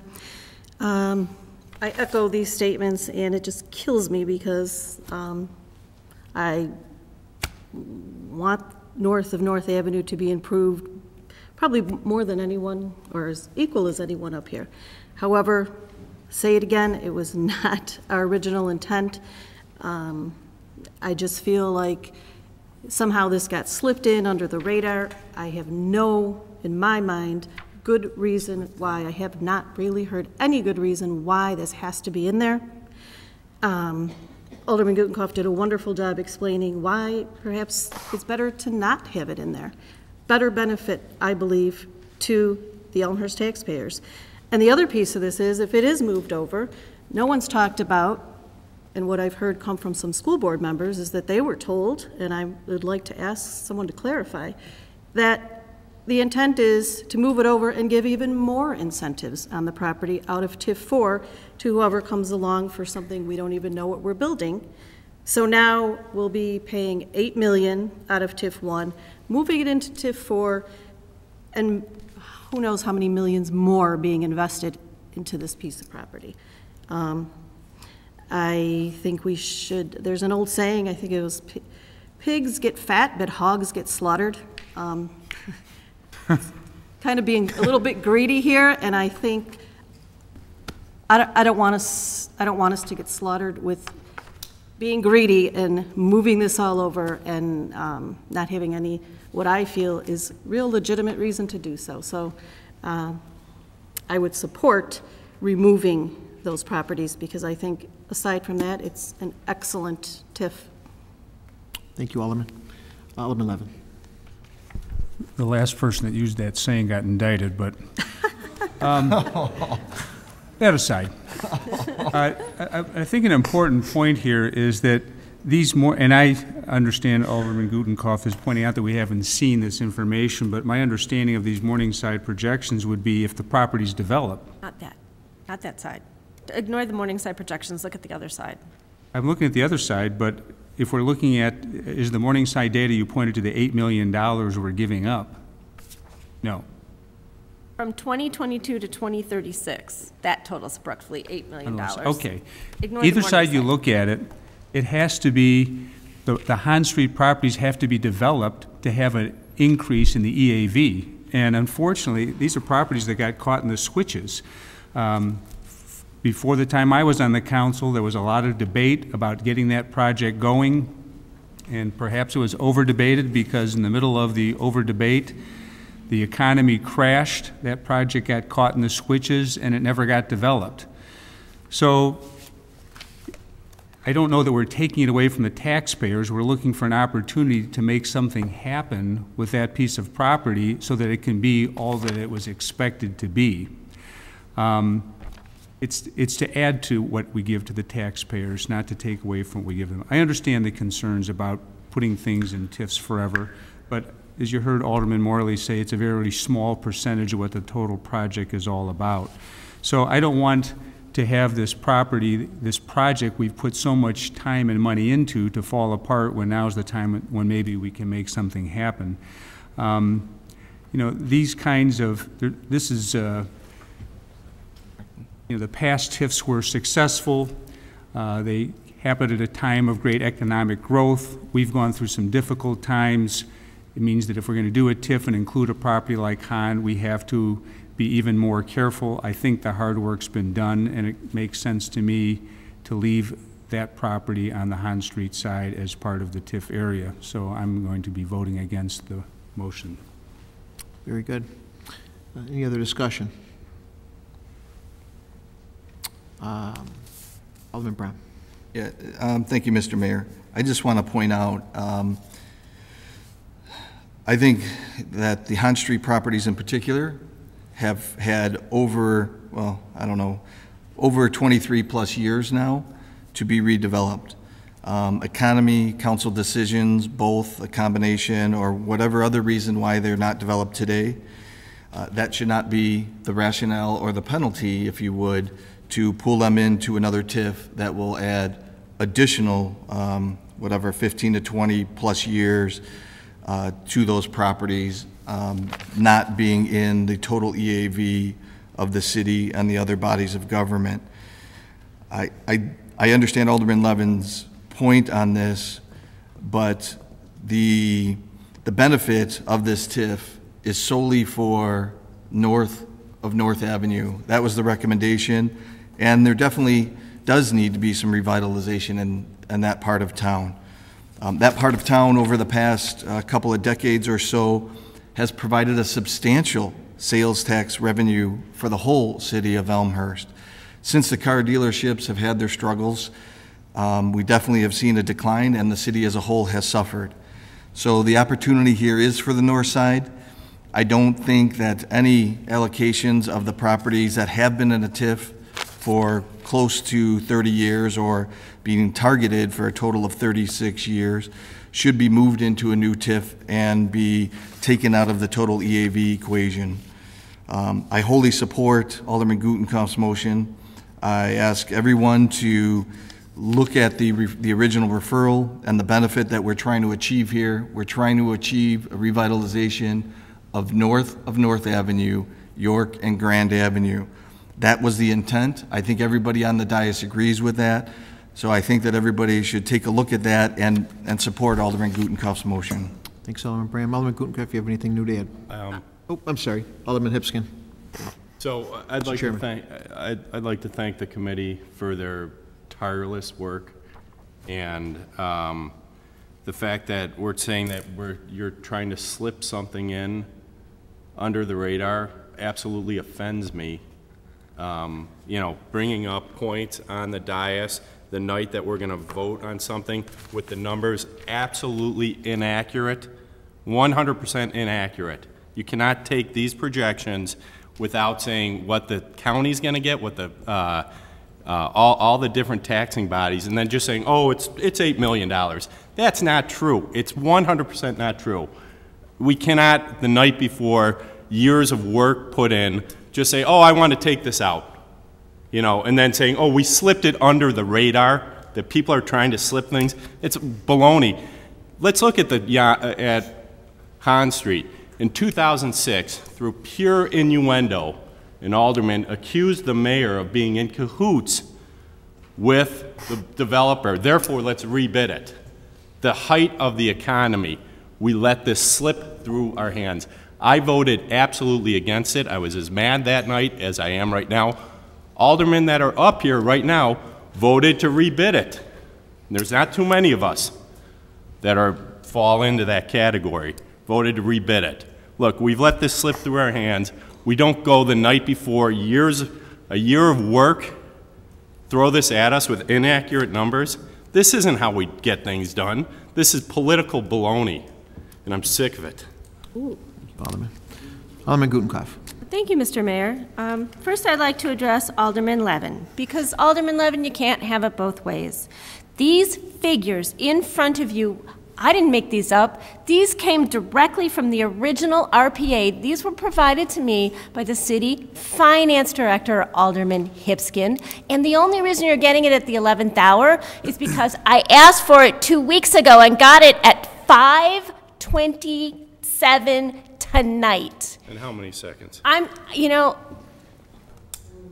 right.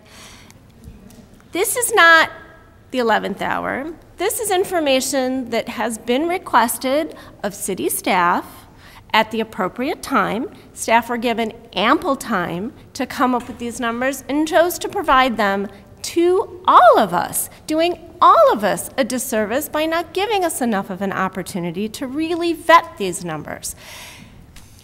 We've had no time to discuss it, and I think that's incredibly unfortunate. I think that we have a motion on the table that we need to deal with right now. I think it's really important for all of you to get this whole point that these numbers come from the original RPA agreement. This is the question that I asked the last time we discussed this. What percentage, how much of the proposed increment is attributable to the Hahn Street property? That's what this is. And the only way you can look at this is the way I outlined it, is to think about what does this mean? This proposal that we're talking about for TIF 4 makes the exact same assumption, that something is going to be built there that's going to start generating property tax in 2014 and is going to kick in 2015. Your numbers for TIF 4 make the same assumption. How do you not see that? And all we're doing is looking at what does it mean if we pull this piece out of the whole project. Your project is built on the same paper. That's all I have to say. Thank you, Alderman. I would ask the aldermen to have respect for each other, and I know things get heated sometimes when we're making tough decisions, so I just ask on both sides if we could be respectful. Alderman Healy. Thank you, Mr. Mayor. And I was going to start with something similar in that when I first joined the council, an alderman who was on the dais and had been for a few years told me nothing good happens after 10 o'clock on the dais, and I think I'm going to change that to 9:35. But you know, obviously this is a passionate issue. It's a very important issue. And when you have very important issues, it's going to elicit passion on all sides. I'm not even going to say both sides, on all sides. And I understand that. I am not going to support Alderman Gutenkopf's amendment for a couple reasons. First, the numbers that Alderman Gutenkopf was supplied this evening are estimates, are projections. The numbers that are in the TIF report saying that we're going to spend $89 million, let me correct myself, that the revenue generated, the anticipated revenue generated is in the $89 million range. The numbers provided to the schools for our IGA discussions have that at 70-something million. The key part to me is these are estimates, these are projections. They're not absolutes. So if we pass something tonight with the southern properties south of North Avenue in or not, that doesn't mean they're going to stay there for 23 years. The important things with estimates and projections, in my opinion, are what we do with them, how we manage the TIF moving forward. This council, past councils have shown, this staff, past staffs have shown the ability to manage TIFs, I think, in a pretty proactive and positive fashion. Whether that be releasing properties early, whether that be declaring surpluses, whether that be working with our other taxing bodies to help solve problems, I think our past history speaks for itself. I am very confident that whether it's this council, the next council, a council 10 years from now, will continue that tradition. I asked a couple of different people to come up with examples of other cities with TIFs that went to the extent that we have done previously and we're talking about doing now to share the growth, share the revenue base with growth with the other taxing bodies. Neither person can come up with an example. So I take solace in that I like our chances of managing these TIFs moving forward. They are not absolute.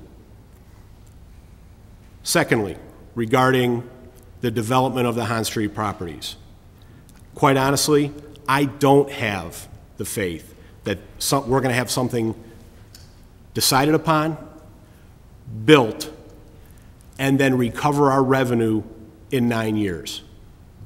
And remember, we're not just talking about putting a building up. It's recovering the TIF costs that are important.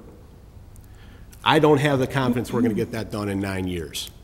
And there are two fairly recent examples that illustrate that point. Hahn Street itself has been going on for 7 years, 8 years-ish. That's going to take us a minimum of 10 years to break ground.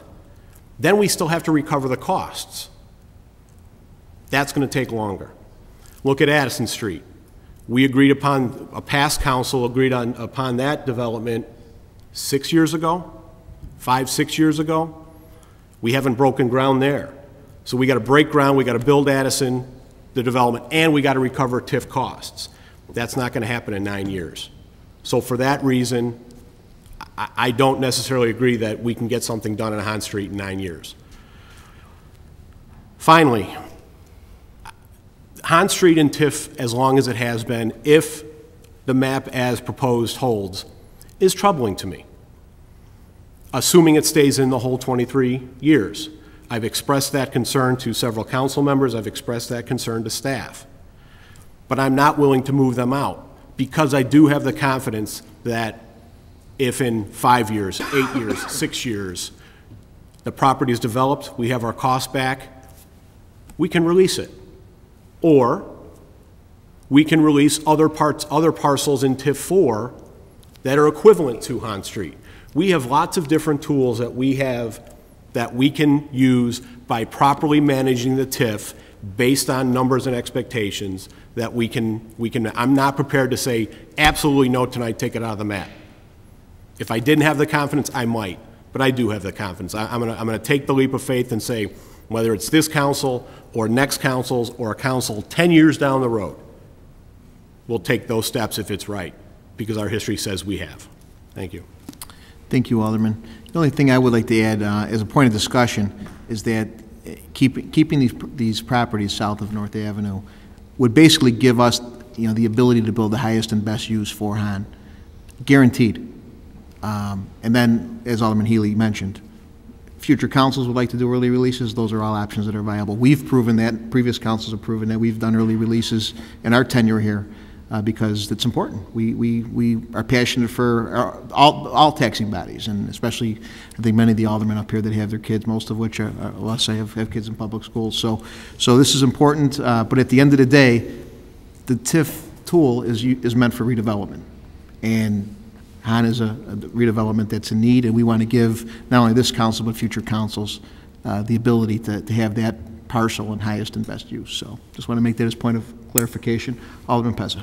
Thank you again, Mayor. A couple of points and then a couple of questions. Number one, I find it a little misleading, or for me it seemed misleading to say or give the impression that if we don't move these parcels, particularly Hahn, into TIF 4, that this will never be developed. And I'm not sure if that was meant to be said, but that's how I took it. So just so people understand, we hired a consultant. We paid $8 million to acquire the parcels. We assembled them.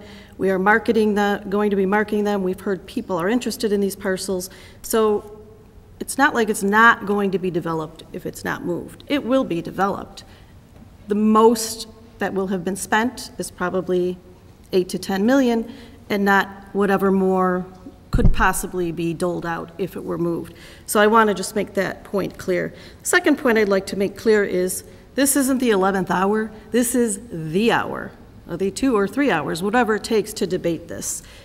This is the first time this report has been before us. This is the first time we had to examine through the weekend what it all says. We've been asking questions and seeking information for a couple of weeks, which we did not receive until this evening. Therefore, I believe, always have and always will, in public debate.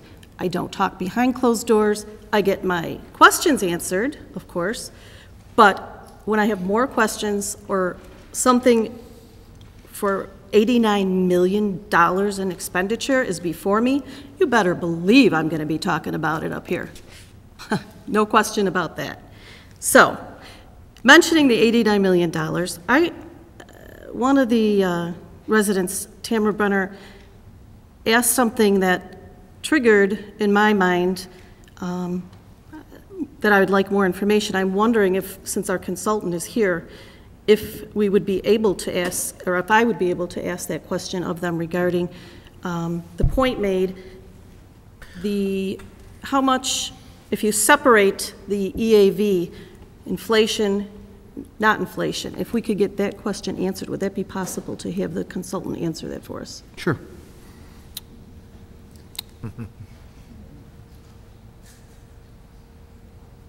Gentleman from Kane McKenna. Chuck Biondo from Kane McKenna.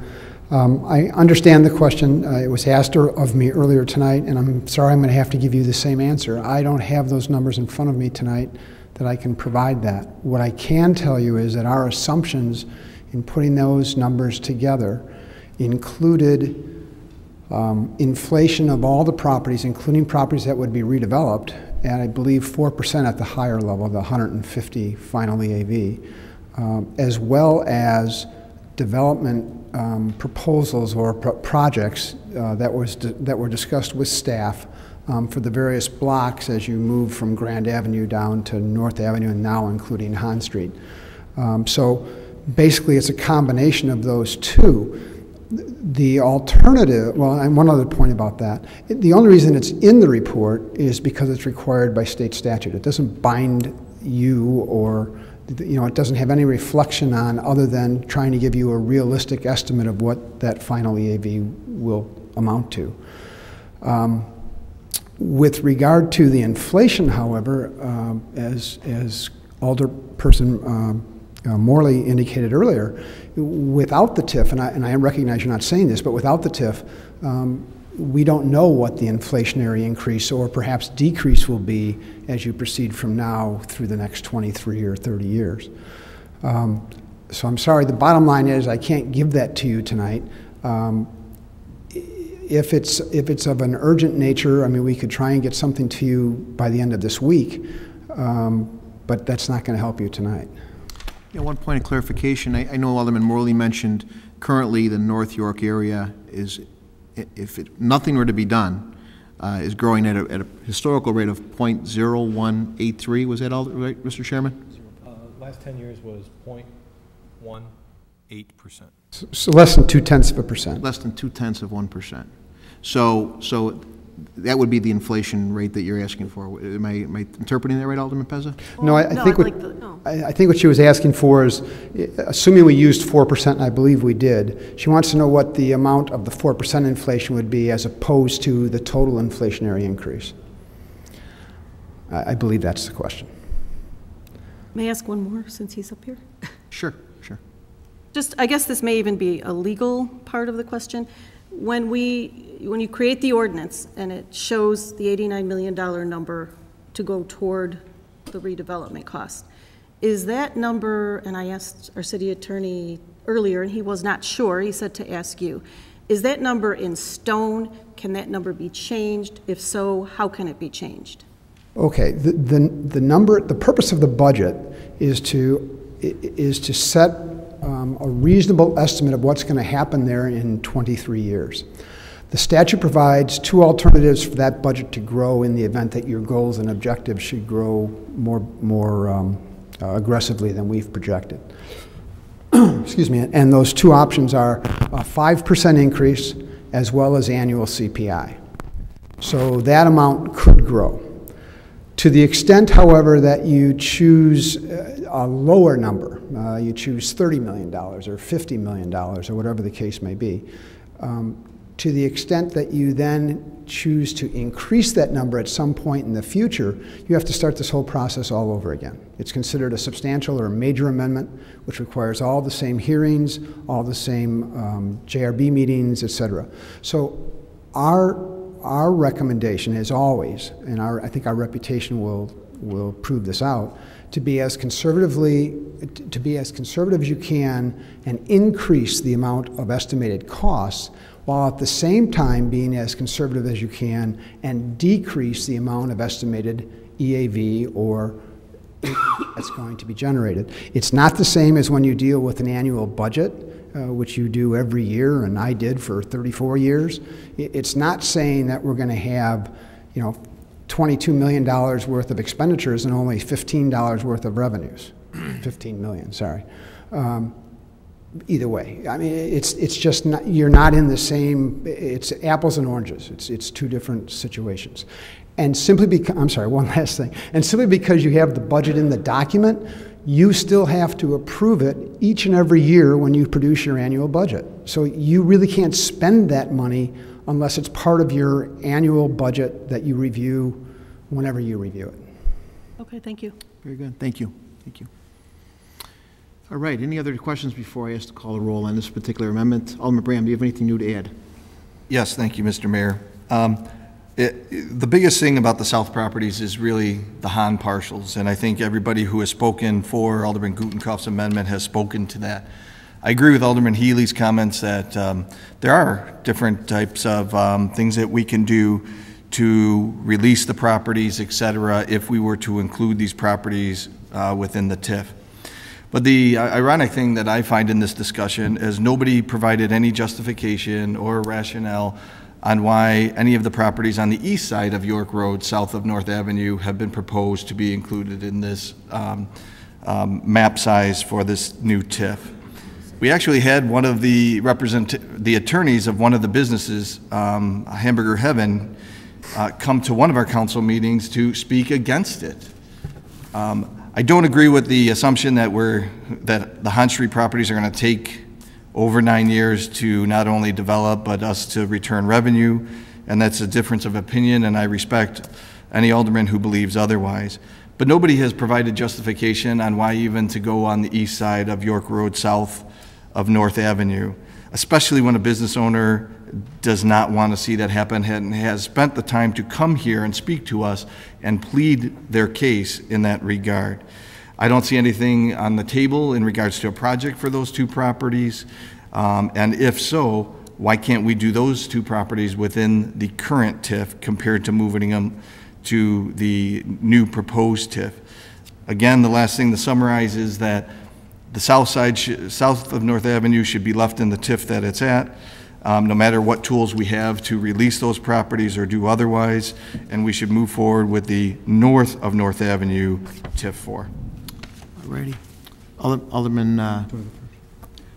I just wanted to point out, unless I'm misunderstanding something, it's sort of a point of clarification on just one of your 2 points. The property owners came, and I felt like they were expressing a concern that their taxes were going to go up merely because they're in a TIF. And from my understanding, the only difference is where the money's going to go if the property increases in value. It doesn't mean they're paying any more or less in taxes, whether they're in the TIF or not. And maybe I've got that wrong, but that's my understanding. Thank you, Alderman. Alderman Dunn. Yes, thank you, Mr. Mayor. The TIF 1 has been under the auspices of a TIF for 23 plus years now, and it's been extended. And I've only lived in Elmhurst for 5 years, but I understand the downtown didn't look anything like it does now, and certainly to develop that size of an area with that many properties takes time. One would think that we develop that from the inside out, and the Hahn Street properties, which are on the fringe, didn't get done, and that's unfortunate that the city was not able to execute a successful development in that time. But that's behind us, and I think we have to look forward. And I don't I don't believe that relying on the extended amount of time in TIF 1 is sufficient to properly develop that property.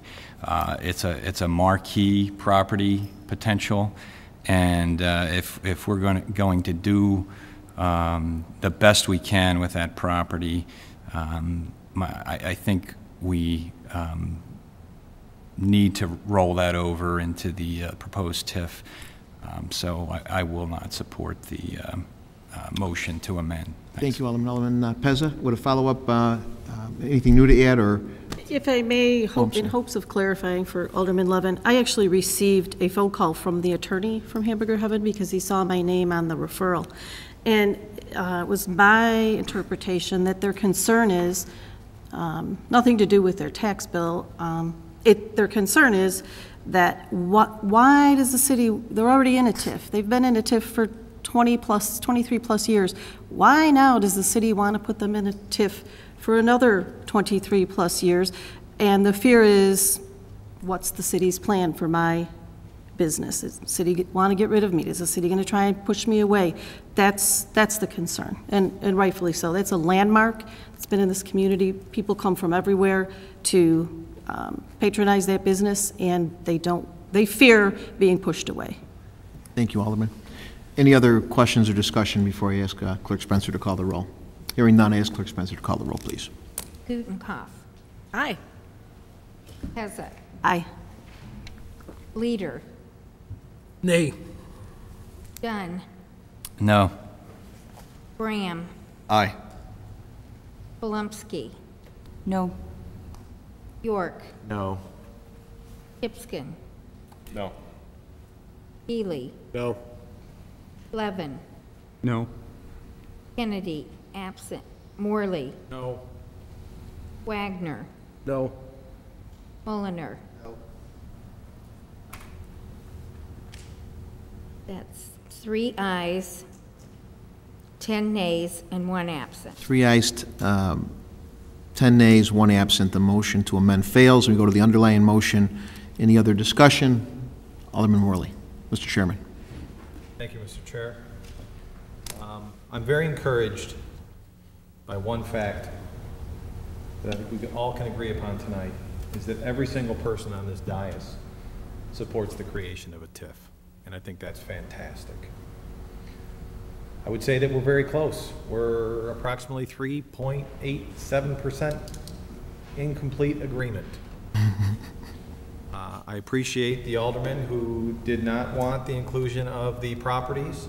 I was very interested to hear the reasoning and the conversation from my fellow aldermen. Unfortunately, for those aldermen, that motion did not pass. However, as I stated, I think we all agree that a TIF is needed in this area of town. I strongly encourage and would like to have 100% support from every alderman here on the dais. Thank you. Thank you, Mr. Chairman of DPZ. Can I call a voice vote, or I take it not? Alderman Gutenkopf? Thank you, Mr. Mayor. I wish I could give you 100% support. I can't support the map that goes with this TIF. I know this is going to pass, and I'm thrilled for the north side of town that this is going to pass. But I am firm in my belief that the properties south of North Avenue shouldn't be moved.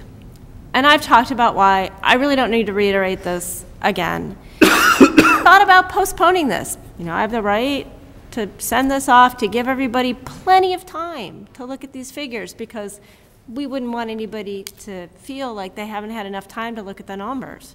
So I really did. I thought, seriously, that I should postpone this for another 2 weeks. And then I thought, you know, it's not going to change the map.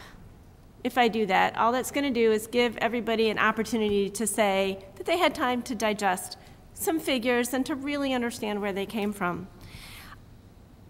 I want development to happen. I want Mariano's to come here. We had several people talk about how important that is. And I'm going to support funding Mariano's. It's the next item on our agenda. I think this is wonderful.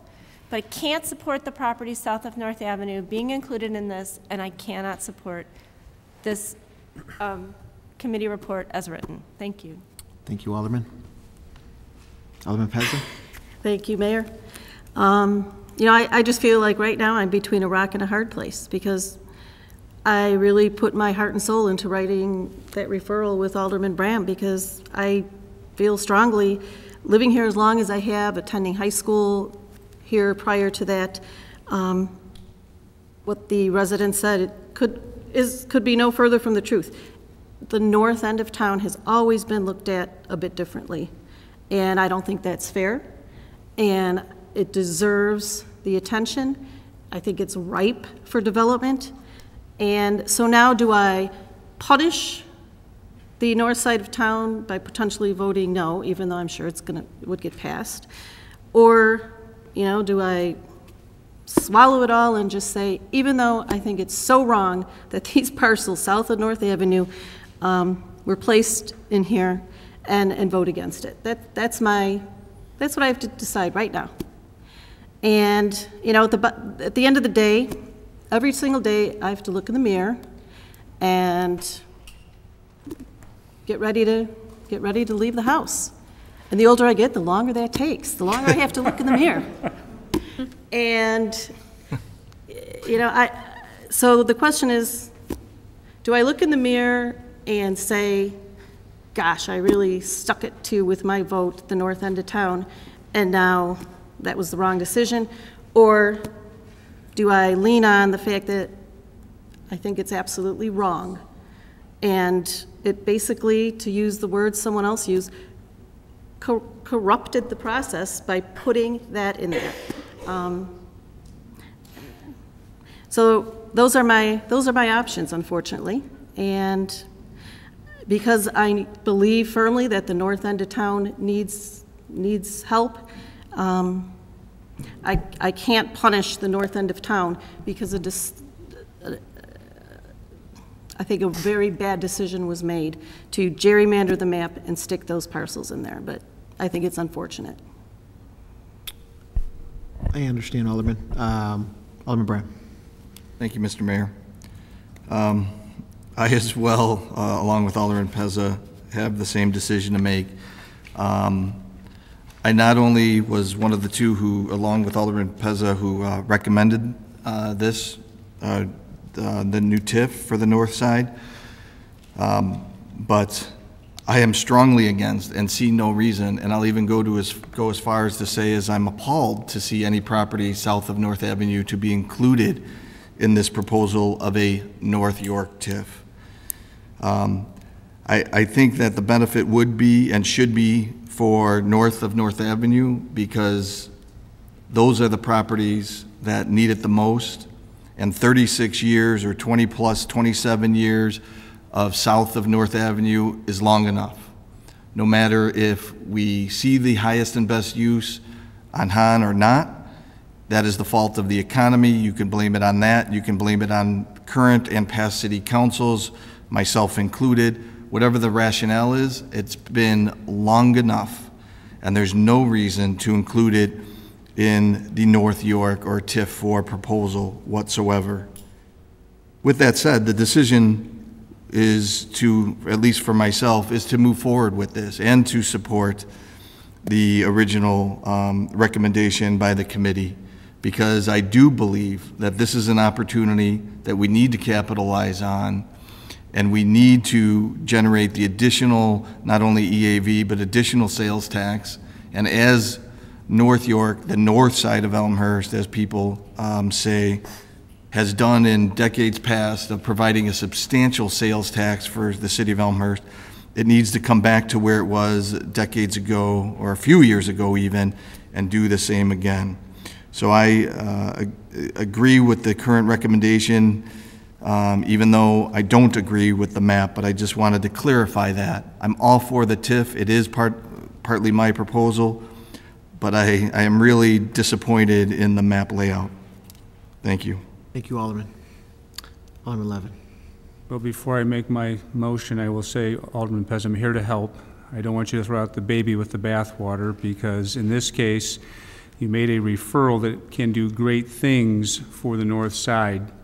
And the fact that it might be distasteful in part, or that it might also help somebody south of North Avenue, doesn't mean we shouldn't do what we need to do north of North. I would, at this point, suggest that we move to call the question, though, because I think people have been heard. Thank you. Can I move to call the question? Chairman? I'm requesting a roll call vote, please. Very good. Clerk Spencer? On the motion. Oh, on the motion. Not on the called question. On the debated motion. Okay. Have a second to call the question. Okay. Second, call the question by Alderman Mulliner. We've got a second, so we're going to call the question. Alderman Clerk Spencer, please call the roll. Morley. Call the question. Is this for the call the question? No. For the motion. We got a voice vote. Voice vote on call the question. All in favor say aye. Aye. Opposed say no. No. Ayes have it. We call the question, and that is passed. Then we'll go to Clerk Spencer. Please call the roll, please. Morley.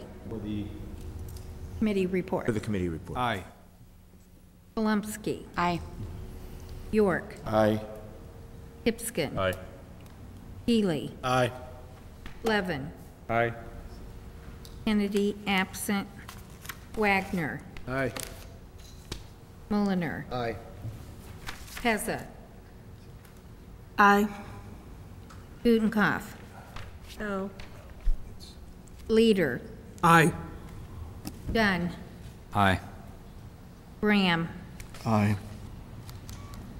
That's 12 ayes, 1 nay, and 1 absent. 12 ayes, 1 nay, and 1 absent. The recommendation for the North York TIF passes. And we'll move on to item B. It's a recommendation. Clerk Spencer, if you could read the recommendation, please, on Mariano's. It is therefore the recommendation of the Finance, Council Affairs, and Administrative Services Committee that the City Council direct the City Attorney to prepare a resolution to approve the tax increment financing redevelopment agreement for the Mariano's Grocery Store project. The Finance Committee further recommends assessing the city's line of credit to initially fund the economic incentive of $1,250,000. Respectfully submitted, Finance, Council Affairs, and Administrative Services Committee, signed by Stephen W. Hipskin, Chairman, Kevin L. York, Vice Chairman, Mark Mulliner, and Scott M. Levin. And now we actually are going to vote on the first business that will be moving to this area and ready to break ground here shortly, and I think a blessing for the whole Elmhurst community, especially the north end. I would ask for a motion and a second to put this on the floor, please. Chairman Hipskin with the motion, Vice Chairman York, and discussion. Chairman Hipskin. I think we've had a lot of time to look this over. It originally came in at 1.5 million. It was reduced down to 1.25. Essentially, it's a loan for the developer of Mariano's to get the project going and break ground and get that tax machine running as soon as possible. Very good. Alderman York, Mr. Vice Chairman. I agree with Alderman Hipskin, and I think, throughout the process, a lot of really good things happened. First of all, we got the incentives are going to be paid back to the city via increment generated on the property, and that should occur within 10 years, given projections. Again, everything is based on projections. It's not set in stone, but we have every reason to believe that that will occur, and probably to the sooner side rather than the later. We're able to help Mariano's, but now we're doing it when they open in a period of time after they open versus everything being up front. You can hear from public sentiment that this is a project that's desired by all residents of Elmhurst, but vociferously tonight by those living on the north side. And so for all those reasons, I can't see any reason why anybody wouldn't support this report, but I'm going to ask that you do. Thank you. Thank you, Mr. Vice Chairman. Any other discussions or questions? Alderman Brown. Thanks, Mr. Mayor. I just want to make sure that it's clear. I believe Alderman Hipskin misspoke when he made the statement that this is a loan to the developer. This is not a loan. This is an incentive to the developer. I just want to make sure that the residents understand that first and foremost. The only other point is I am happy to support this. I am so looking forward to seeing Mariano's break ground. I cannot wait, no offense to the current site, but for that Ford dealership to come down. As I've mentioned in City Council's meetings past, as soon as that Mariano sign disappeared, my phone was ringing off the hook, wondering what's happening to Mariano's, how come they decided to leave the city of Elmhurst. So with that said, I can't wait to see that building leveled and the start of Mariano's on the north side of town, so thank you. A clarification for Alderman Bram. I said essentially a loan. It is an incentive and it will be paid back. Very good. The incentive will be paid back. We're not just giving them the 1.25 million. No. Oh, all right. Alderman Healy. Thank you, Mr. Mayor. Well, I won't attempt to answer that question, but what I think is important is that this is an investment. I look at it as an investment. All investment comes with some risk, but this is an investment that I would do easily as an anchor for the north side. I mean, when you look at larger developments, what generally anchors a larger development is a grocery store, is a Jewel, is a Dominic's, and I hope it works out the same way here. To me, it's a slam dunk. I did have one question. The 10-year payback from the increment, from the incremental property taxes, that was a strict property tax estimate, correct? Yes.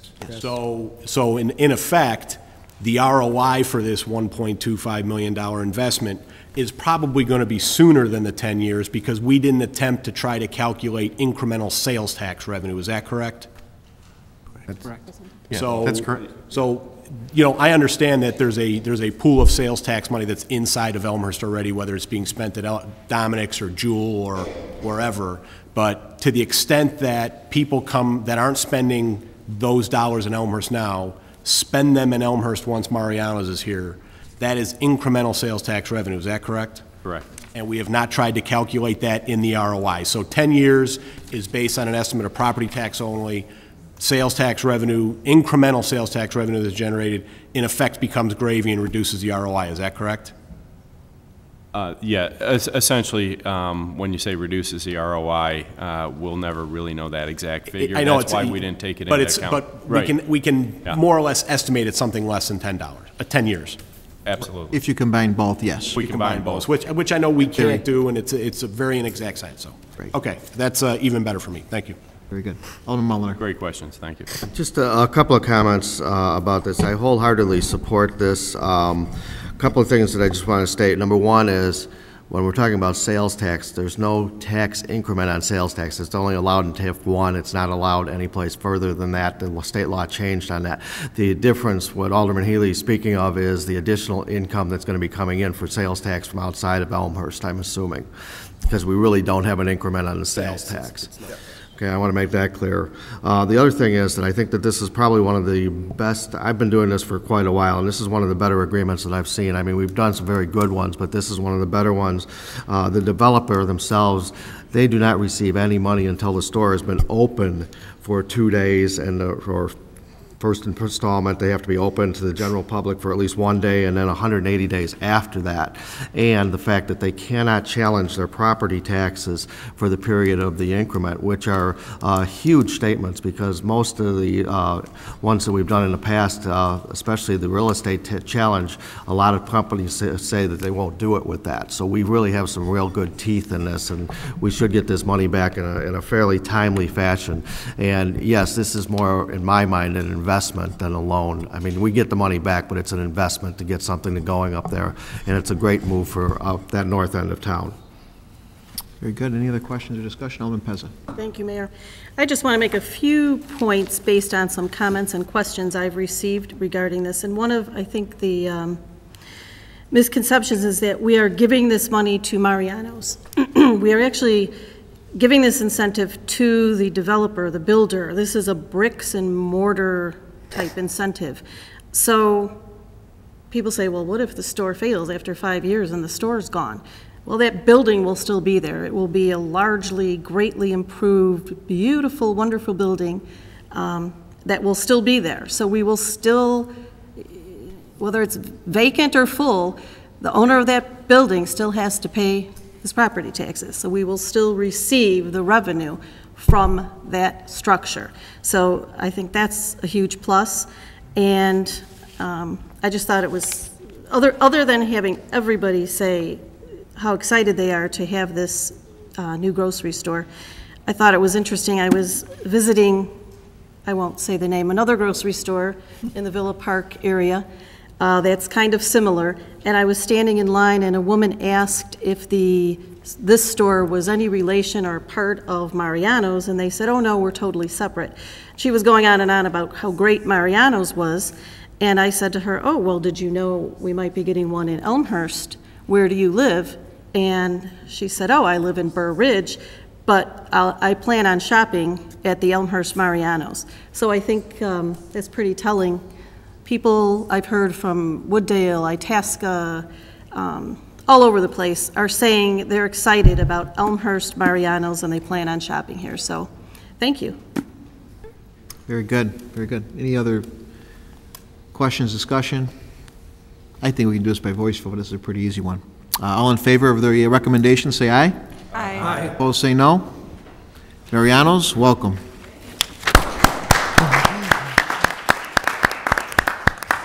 All right. On to item 10, reports and recommendations of elected officials. Report from me. We had a great night tonight, and I think we should be proud of what we've done. We've, I think, set the framework for the north end of our community for years to come, and planted the seeds for future councils to make some great decisions and give them the tools to do the right thing. So kudos to everybody up here, and great discussion, great debate, and at the end of the day, we all came together here. So Elmer's top 5 walkability towns, I believe, in the Chicago area. We were just given that designation by, was it Daily Herald? Chicago Tribune? It was a study done, I believe, out of DePaul, Acid of DePaul. Gotcha. So good news there about how easy it is to walk around Elmhurst and, walkable downtown. Nice, transit going through our community, as we all know, and that's why we're here. So not, no news to us, but we've got some accolades that are all good. So some new businesses coming to town. We've got a new bakery going in Serene Teas, and ironically, a lot of these new businesses are going into our incentive areas where we can offer grants and incentives. We've got a new deli going in next to Armand's, and Fresco's has signed a new lease as well too. All will be, I'm sure, seeking grant requests and whatnot that we can give in the TIF district, but we can't give in other areas of town because there's no tools to do that. So I think we're, again, setting up the infrastructure to do great all throughout our community. So with that, that's it for me. Anybody else? Alderman York. Well, thank you, Your Honor. I think, to your point on tonight's consent agenda, there was also a report on there asking for additional funds for the retail grant program. And in fact, tomorrow we have a meeting with 2 people who've applied for the retail grants. And the reason that we came back to the council to ask for additional money out of the facade program that's sitting there not getting used to use for retail grants is to continue to revitalize the central business district too. Even though it's a vibrant and nearly full area, there's still an ebb and a flow to that, and this does give us a good tool to entice businesses to set up shop in Elmhurst versus someplace else, and they've pretty much told us that. And with the rewrite of the program over the past couple of years and everything, we've been making sure that the money's spent on things that'll really help the business succeed instead of so much build out and stuff like that, marketing and those types of things. So just wanted to add that to the point you were making, Your Honor. Thank you. Absolutely. Thanks, Alderman York. Alderman Healy. Thank you, Mr. Mayor. Quick question for staff. The last time we talked about aggregation, it was expected that the aggregation start date would be August 4th. Has that been confirmed? Actually, that's what I had an update on. Alderman Plumsky, I'm sorry. Go ahead. Thank you. That it depends on when your meter is read. So residents may realize that on their August bill or their September bill. It depends on when they have somebody visit their home. Thank you. Yeah. Great answer. Good question.